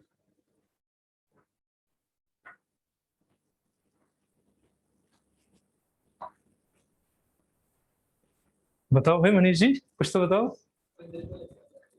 बैकवर्ड, इधर की तरफ। बैकवर्ड ये वाला है, बैकवर्ड ये वाला है, फॉरवर्ड ये वाला है, बताओ कौन सा। दोनों आंसर आ रहे हैं, अमिताभ जी और मनीष जी हैं। बैकवर्ड, आप तीनों का फॉरवर्ड, नितेश जी ना और मनोज जी। नाम क्लियर है, उल्टे हो गए फिर से, नाम सही थे, ठीक है। तो फॉरवर्ड,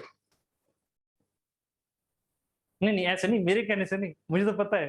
ठीक है, बताओ आपके कहने से क्या होना चाहिए, नितेश जी बताओ जल्दी से। Backward, backward, okay. थोड़ा देखो फिर से कंफ्यूजन किया आपने, क्या मैंने क्या कहा था, आप ये था, बॉडी थी, आप उस सोच को ना ठीक से सोचे नहीं, जो मैंने दूसरा स्टेप लिया था। फर्स्ट स्टेप लिया था कुछ है ही नहीं, सेकंड स्टेप लिया था कि यहाँ पर बेल्ट सिर्फ और सिर्फ ऐसे ऐसे लगी हुई है, मतलब इसमें पुली कुछ नहीं है, सिर्फ ऐसे लटकी हुई है जिसे कह देते हैं। तो लटकी हुई है, आप ऐसे घुमा रहे थे बेल्ट को, बेल्ट कुछ अपोजिशन कर रही थी, मतलब ही नहीं था उसका अपोजिशन करने का। तो क्या उस पर कोई स्ट्रेस आएगी या टेंशन आएगी? नहीं आएगी। सेकंड स्टेप समझ रहे हो ना मेरे माइंड में जो चल रहा है? ठीक है, फर्स्ट स्टेप क्या था, ये सिर्फ अकेली है, कुछ है ही नहीं। सेकंड स्टेप क्या था, बेल्ट है, लटकी हुई है, ऐसे ऐसे लटका दो इस पर, लटक गई। ठीक है, तो पूरा ही चला जाएगा। ठीक है, ऐसे हो गया। यहाँ पर क्या इस पर टेंशन है कुछ? मतलब ही नहीं है। इस पर टीथ समझो अपने माइंड में, टीथ समझो इसके ऊपर माइंड में अपने। ठीक है, अब सोचो टीथ के साथ बस आ रही है, रोटेट कर रही है, काम खत्म, है ना, कोई भी टेंशन वेंशन नहीं है, टेंशन कुछ है ही नहीं। बट जैसे ही आप एक पुली को उठाते हो अपने माइंड में, एक पुली को लो अपने माइंड में, और इस पुली से ऐसे से खींचो, रोटेट मत कराओ, चलो ऐसे कर लो, रोटेट मत कराओ, ऐसे पकड़ो, खींचो। अब बताओ टेंशन इस वाली उसमें किधर की ओर लगेगी? रोटेट मत कराओ। मैं इसका फ्री बॉडी डायग्राम खींच लेता हूं। अब इस हाथ को सोचना, मैंने इसे उठाया, अब मैं इसे ना खींचता हुआ जा रहा हूं आगे की तरफ। अब बताओ टेंशन किधर की ओर लगेगी? आगे की तरफ लगेगी या पीछे की तरफ? सोचो, रोटेशन मत दो। किधर की तरफ? इधर की तरफ? इधर की तरफ? इधर की तरफ या इधर की तरफ? इसको मैं 1 बोल देता हूँ, इसे मैं 2 बोल देता हूँ। अब बोलो, ये आगे पीछे में गड़बड़ कर देते हो। 1 या 2? 1। क्लियर हो गया? क्यों 1? क्योंकि इससे मैटर नहीं करता वो इसके ऊपर है या इसके नीचे है, वो किस पर मैटर करता है? पुली उसे किधर खींच रही है। पुली उसे इधर लेके जा रही है, जब उसे इधर लेके जा रही है तो यहां से ब्रेक करोगे तब भी टेंशन इधर की ओर लग रही थी। किस वाले पार्ट पर? गलती फिर से मत करना फ्री बॉडी डायग्राम में, मैं कह रहा हूं इस वाले पार्ट पर जो इस पुली से इधर है, इस वाले पार्ट पर, है ना। तो इस वाले पार्ट पर ये जो है, आप 2 आदमी समझ लो अपने माइंड में। ठीक है, थोड़ा लेंदी हो जाता है इसलिए मैं ये चीजें नहीं लेके चलता। ठीक है, तो यहाँ पर ये चीज आप ऐसे समझ लो। ठीक है, तो क्या होगा, ये हाथ इससे अटैच्ड है, ये हाथ इससे अटैच्ड है, तो क्या होगा भाई, जब ये चीज ऐसे जा रही होगी तो इस पर कैसे फोर्स लगाएगी? अपनी तरफ ना, है ना। तो अपनी तरफ तो T1 अपनी तरफ लगा रही है वो।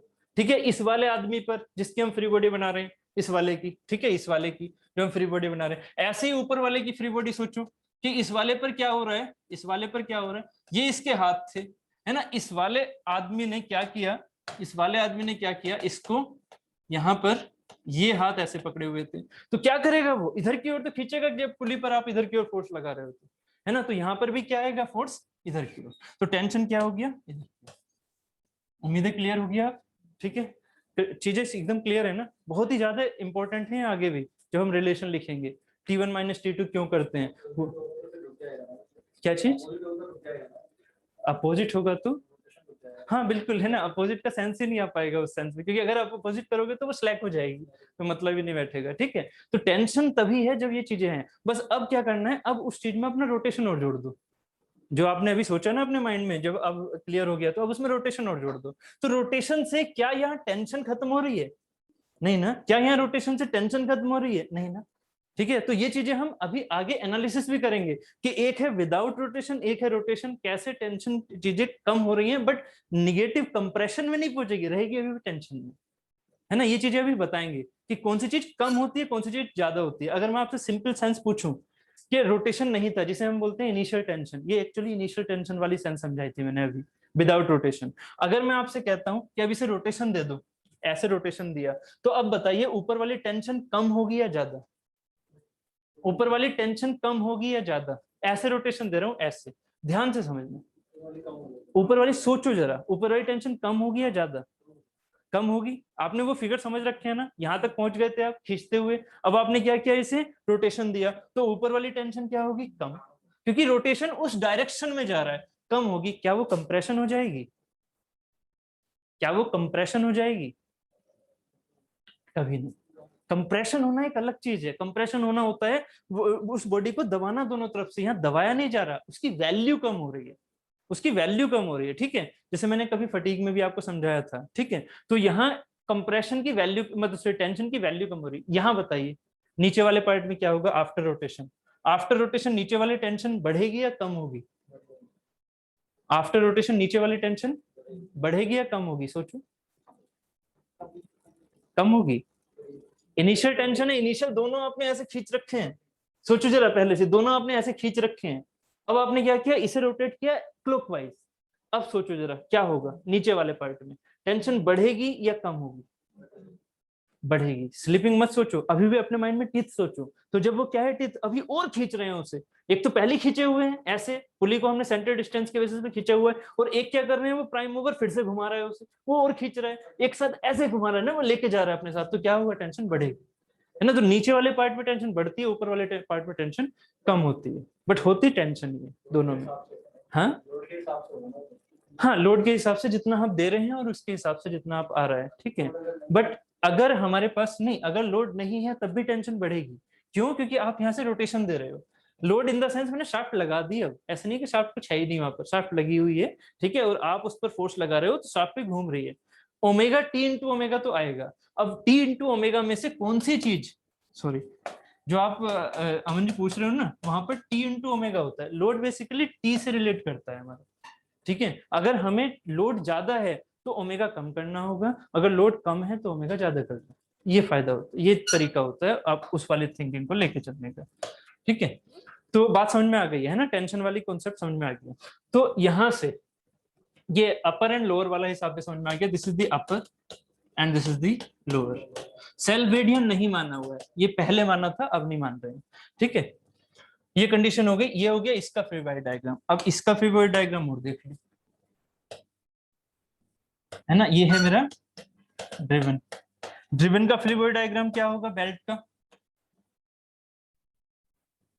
है ना, ये होगी ड्रिवन के free body diagram.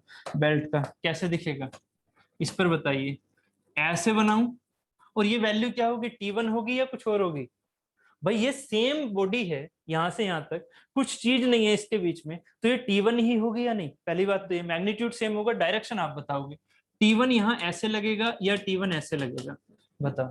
Free body diagram किसका है, पहले ये सोचो। फ्री बॉडी डायग्राम है पिंक कलर वाली बेल्ट का, सिर्फ और सिर्फ ये जो कि है ड्रिवन पर लगी हुई, ये वाली ड्रिवन पर लगी हुई। खींच दिया था आपने सेंटर डिस्टेंस ऐसे करके, है ना, वो खिंच चुकी थी पूरी तरह से। आपने क्या किया, यहाँ पर उसका फ्री बॉडी डायग्राम बनाया। अब बताइए T1 ऊपर वाली या नीचे वाली, बताओ।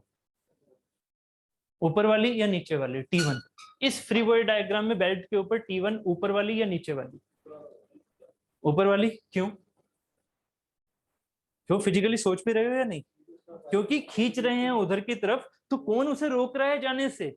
कौन रोक रहा है? जो ड्राइवर पर चढ़ी हुई है बेल्ट, वो क्या कर रही है, उसे अपनी तरफ रोक रही है ना। अपनी तरफ रोकेगी तभी तो ये यहाँ पर रुकेगी, अगर अपनी तरफ नहीं रोकेगी तो ये तो भाग रहा होगा, ठीक है। तो बात समझ में आ रही है, T1 ये वाला रहेगा ना कि नीचे वाला। सो आंसर यहाँ पर क्या हो गया, ये। अब देखो कंफ्यूज मत होना, ये डायरेक्शन ये है इसके लिए, नहीं तो ये डायरेक्शन को अगर आप ऐसे सोचते कि रट रखा होता है कि ये डायरेक्शन मुझे हमेशा ऐसे दिखानी है, तो यहाँ पर भी ऐसे दिखा देते।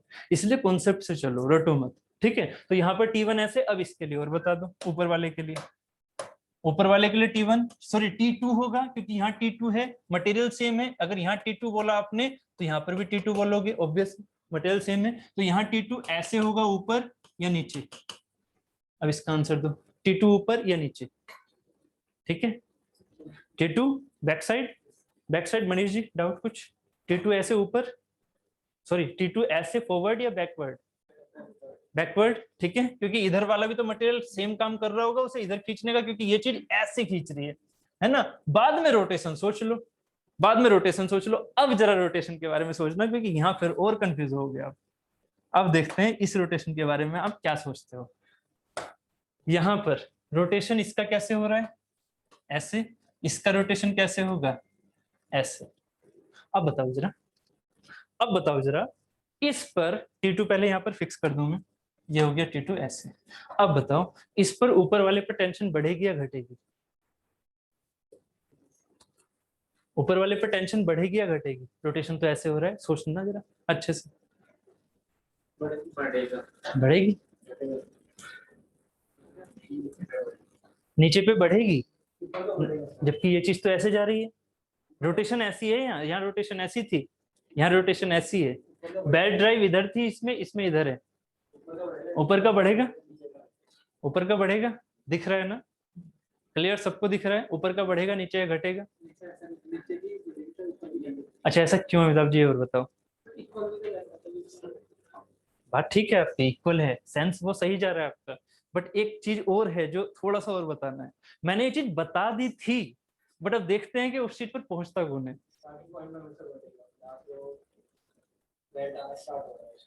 वहां पर हमेशा बढ़ेगा।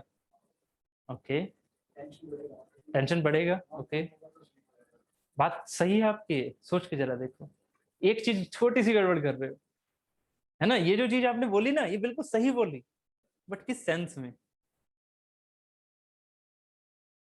ये इंपॉर्टेंट होता है, किस सेंस में। वहां से रोटेशन होना स्टार्ट हो रहा है, आपने बिल्कुल सही बोला, रोटेशन होना स्टार्ट हो रहा है, बट एक चीजें थोड़ी सी गड़बड़ है। हाँ बताओ बताओ। हाँ, टी इंटू ओमेगा का ही कॉन्सेप्ट है भाई, टी इंटू ओमेगा का ही कॉन्सेप्ट है, और यही आप थोड़ा सा गड़बड़ कर रहे हो। आपने सही बोला अमन जी, कि जहां से स्टार्ट हो रहा है वहां पर टेंशन बढ़ेगी, और उम्मीद है आप सब यही सोच रहे थे कि जहां से स्टार्ट हो रहा है वहां पर टेंशन बढ़ रही है। एक चीज बताइए, बेल ड्राइव में क्या ड्रिवन पर ये स्टार्टिंग पॉइंट है? आप बोलोगे कि हाँ स्टार्टिंग पॉइंट तो है, बट यार ये जो स्टार्टिंग है, ये स्टार्टिंग कब हो रही है? जब एक्चुअल में ड्राइवर पर स्टार्टिंग हो चुकी थी। ये गलती मत करो, यही तो आदमी गलती कर लेता है। क्या वो ये सोचता है कि हमेशा जो स्टार्टिंग है वो यहां से हो रही है? अरे भाई, इससे प्राइम मूवर थोड़ी है ये, जो इसे घुमा रहे हो आप। ये चीज एक्चुअल में, ये चीज तो घूम रहा है, किसकी वजह से? इसकी वजह से, है ना। ये चीज मैंने बता दी थी, बट आपने इसे जोड़ा नहीं हो फिर से, ठीक है। तो कॉन्सेप्ट समझ में आ गया। यहाँ पर भी अभी भी क्या होगी, T2 कम ही होगी आफ्टर रोटेशन, ठीक है, समझ रहे हो ना। ये भी चीज हमारी कम ही होगी, ठीक है।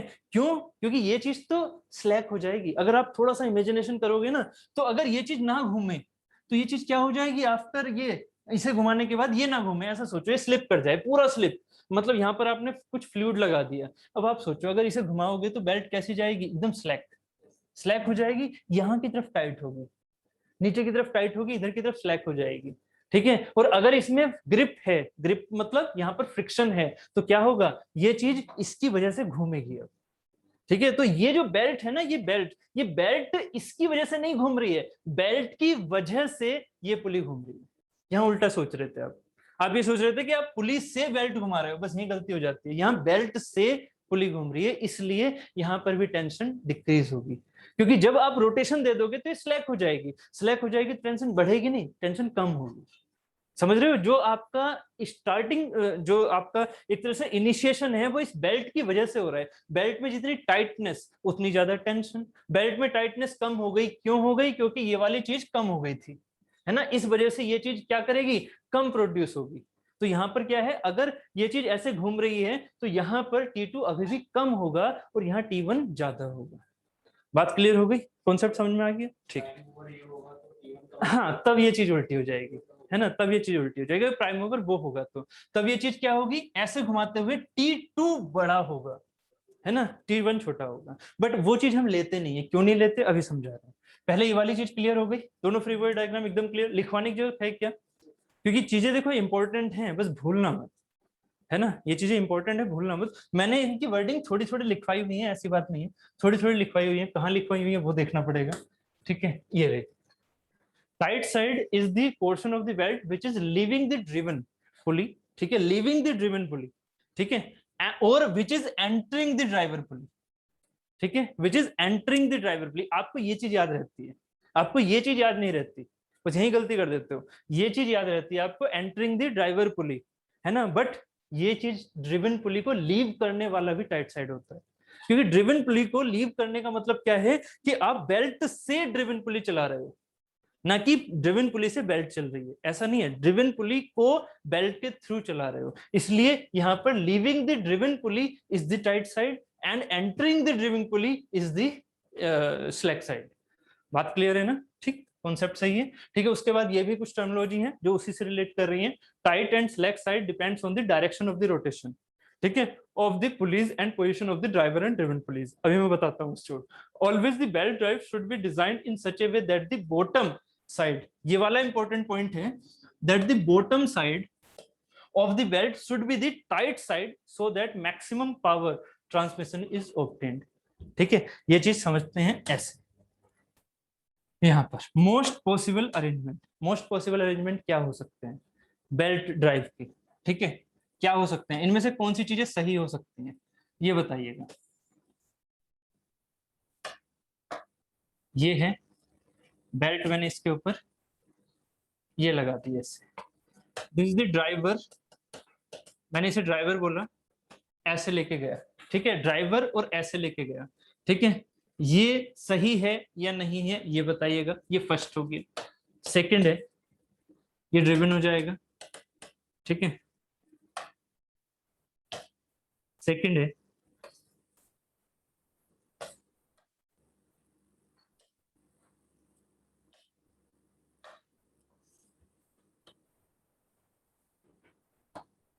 ठीक है, ये ड्राइवर है, ये ड्रिवन है, ऐसे ही फोर्थ है, सॉरी थर्ड है, समझते हुए रहिएगा इनको। थर्ड है,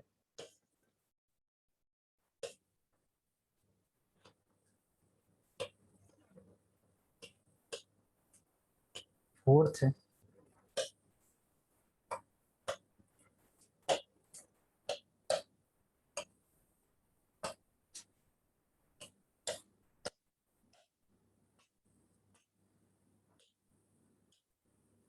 ठीक है, ये भी ड्राइवर है, ये भी ड्राइवर है, ठीक है। बताइए कौन सा वाला इसमें से सही है, कौन कौन सा, फर्स्ट सेकंड थर्ड फोर्थ, ठीक है। फर्स्ट सही। पहले मुझे ये बताइए टाइट साइड स्लैक साइड कौन सी है, टाइट साइड कौन सी है, अपर वाली टाइट है, ड्राइवर ये है ना, है ना, हमें कोई मतलब नहीं है फिर उससे, बस हमें ड्राइवर का रोटेशन पता होना चाहिए, हम पूरा एकदम डिजाइन कर सकते हैं। This is tight, this is slack, ठीक। आगे इसमें बताइए, ऊपर वाली टाइट, बहुत बढ़िया, मतलब समझ रहे हो ना, ड्राइवर ये है, इनपुट ये रहा, ठीक है, स्लैक। इसमें बताइए, ऊपर वाली टाइट, नीचे वाली स्लैक। मनोज जी क्लियर है, ठीक है, क्लियर है ना, ठीक। नेक्स्ट यहाँ पर नीचे वाली टाइट, ऊपर वाली स्लैक, ऐसे जा रहा है, ठीक है। अब देखिएगा, जब आप नीचे वाली को सिलेक्ट करते हो, ठीक है, ये चीज वैसे तो मुझे इसके बाद में बतानी है, बट फिर भी आप थोड़ा सा समझ लो। एक्चुअली ये चीज आपने शायद पढ़ी हो कभी, T1/T2 = E की पावर म्यू थीटा, बट फिर भी मैं थोड़ा यहाँ पर लेके चल रहा हूँ। थीटा बेसिकली वो चीज है, जितना ज्यादा पुली उसके ऊपर ग्रैप करेगी, पुली की सॉरी, जितना ज्यादा बेल्ट पुली के ऊपर ग्रैप करेगी उतना अच्छा होगा ना, ठीक है। जितना ज्यादा करे, जितना कम करेगी उतना बेकार, ऐसा समझ लो। एक्चुअली इससे ड्राइव होता है, वो आगे समझाऊंगा पावर ट्रांसमिशन कैसे होता है, ठीक है। बट अभी के लिए सेंस में यही आ रहा है ना, जितना ज्यादा उसके साथ ग्रैप करेगी, मतलब जितने ज्यादा उसके टीथ या फ्रिक्शन जितना ज्यादा अच्छे से होगा उतना बढ़िया, ठीक है। तो अब एक बात बताओ, अगर नीचे वाली टाइट है ऊपर वाली स्लैक है, तो फिगर कैसे बन के आएगा, फिगर कैसे बन के आएगा, ये चीजें माइंड में होनी चाहिए। टाइट का मतलब ऐसे, स्लैक का मतलब ऐसे, एग्जाम्पल के तौर पर, है ना, समझ रहे हो, ग्रैपिंग ज्यादा अच्छी हो रही है ना। कहाँ टाइट, ये रहा, इसमें देखो ग्रैपिंग ज्यादा अच्छी हो रही है, ठीक है। इसमें देखो अब ग्रैपिंग टाइट है, ठीक है, टाइट तो ठीक है, कोई दिक्कत नहीं। स्लैक सोचो, आप सोचो ग्रैपिंग क्या हो रही है, कम या ज्यादा, ग्रैपिंग समझ रहे हो ना क्या कहना चाह रहा हूं मैं। जो ये आपका एरिया जो इसका बेल्ट का है, वो इसके पूरी पेरिफेरी पर जितना ज्यादा रहेगा उतना अच्छा। इसमें नहीं है, इस वाले में सोचो, इस वाले में भी टाइट तो चलो ऐसे ही मान लिया, ये फिर से ऐसे हो गया, ये कम है ना। तो कौन सा वाला बेटर, जिसमें पावर ट्रांसमिशन ज्यादा अच्छी, किसमें पावर ट्रांसमिशन ज्यादा अच्छी, जिसमें ग्रैपिंग ज्यादा, किसमें ज्यादा, इसमें। तो हमेशा याद रखेगा, बेल्ट में यही अरेंजमेंट हम हमेशा लेते हैं, ये नहीं लेते हैं। क्लियर हो गया, क्यों नहीं लेते हैं, पावर ट्रांसमिशन इसमें नहीं मिलता है, इसलिए कभी भी आप कहीं पर भी प्रैक्टिकल केस में ये अरेंजमेंट नहीं लोगे, ठीक है। ड्राइवर को कभी भी ऐसे नहीं घुमाओगे, अगर ये चीज ऐसे बन रही है तो ऐसे घुमाओगे, बेकार है वो आपके लिए। ड्राइवर को ऐसे नहीं घुमाओगे, बेकार है आपके लिए, ठीक है। आप हमेशा ड्राइवर को ऐसे घुमाओगे, अगर राइट में रखा हुआ है, लेफ्ट में रखा हुआ है तो ऐसे घुमाओगे, ठीक है। तो अगर लेफ्ट में रखा है तो क्लॉकवाइज, ठीक है, लेफ्ट में अगर रखा है तो ड्राइवर, राइट में रखा हुआ है तो एंटी क्लॉकवाइज, ये फिक्स है। एंटी क्लॉकवाइज अगर राइट में है तो ये फिक्स है, अगर इसका अपोजिट लेके चलोगे तो वो जो मशीन बना रहे हो बेकार है, वो इफिशियंसी नहीं है, चल तो जाएगी बट इफिशियंसी उतनी नहीं है जितनी हमें चाहिए। बात क्लियर, ठीक है, कॉन्सेप्ट समझ में आ गया, ठीक है। This is the most possible arrangement, कौन कौन से, ये और ये याद रखिएगा, ठीक है। नेक्स्ट ये हमारे पास वो पार्ट हो गया जो मैंने अभी समझाया था, always the belt drive should be designed in such A way that the bottom side of the belt should be tight side, ठीक है, so that maximum power can be obtained. बात क्लियर हो गई अब, ठीक है। ठीक, next type of belt drive है, ठीक है, तो आज के लिए फिर इतना ही रखें, ठीक। तो नेक्स्ट है टाइप ऑफ बेल्ट ड्राइव जिसमें ओपन बेल्ट ड्राइव एंड ये रहेगा, ठीक।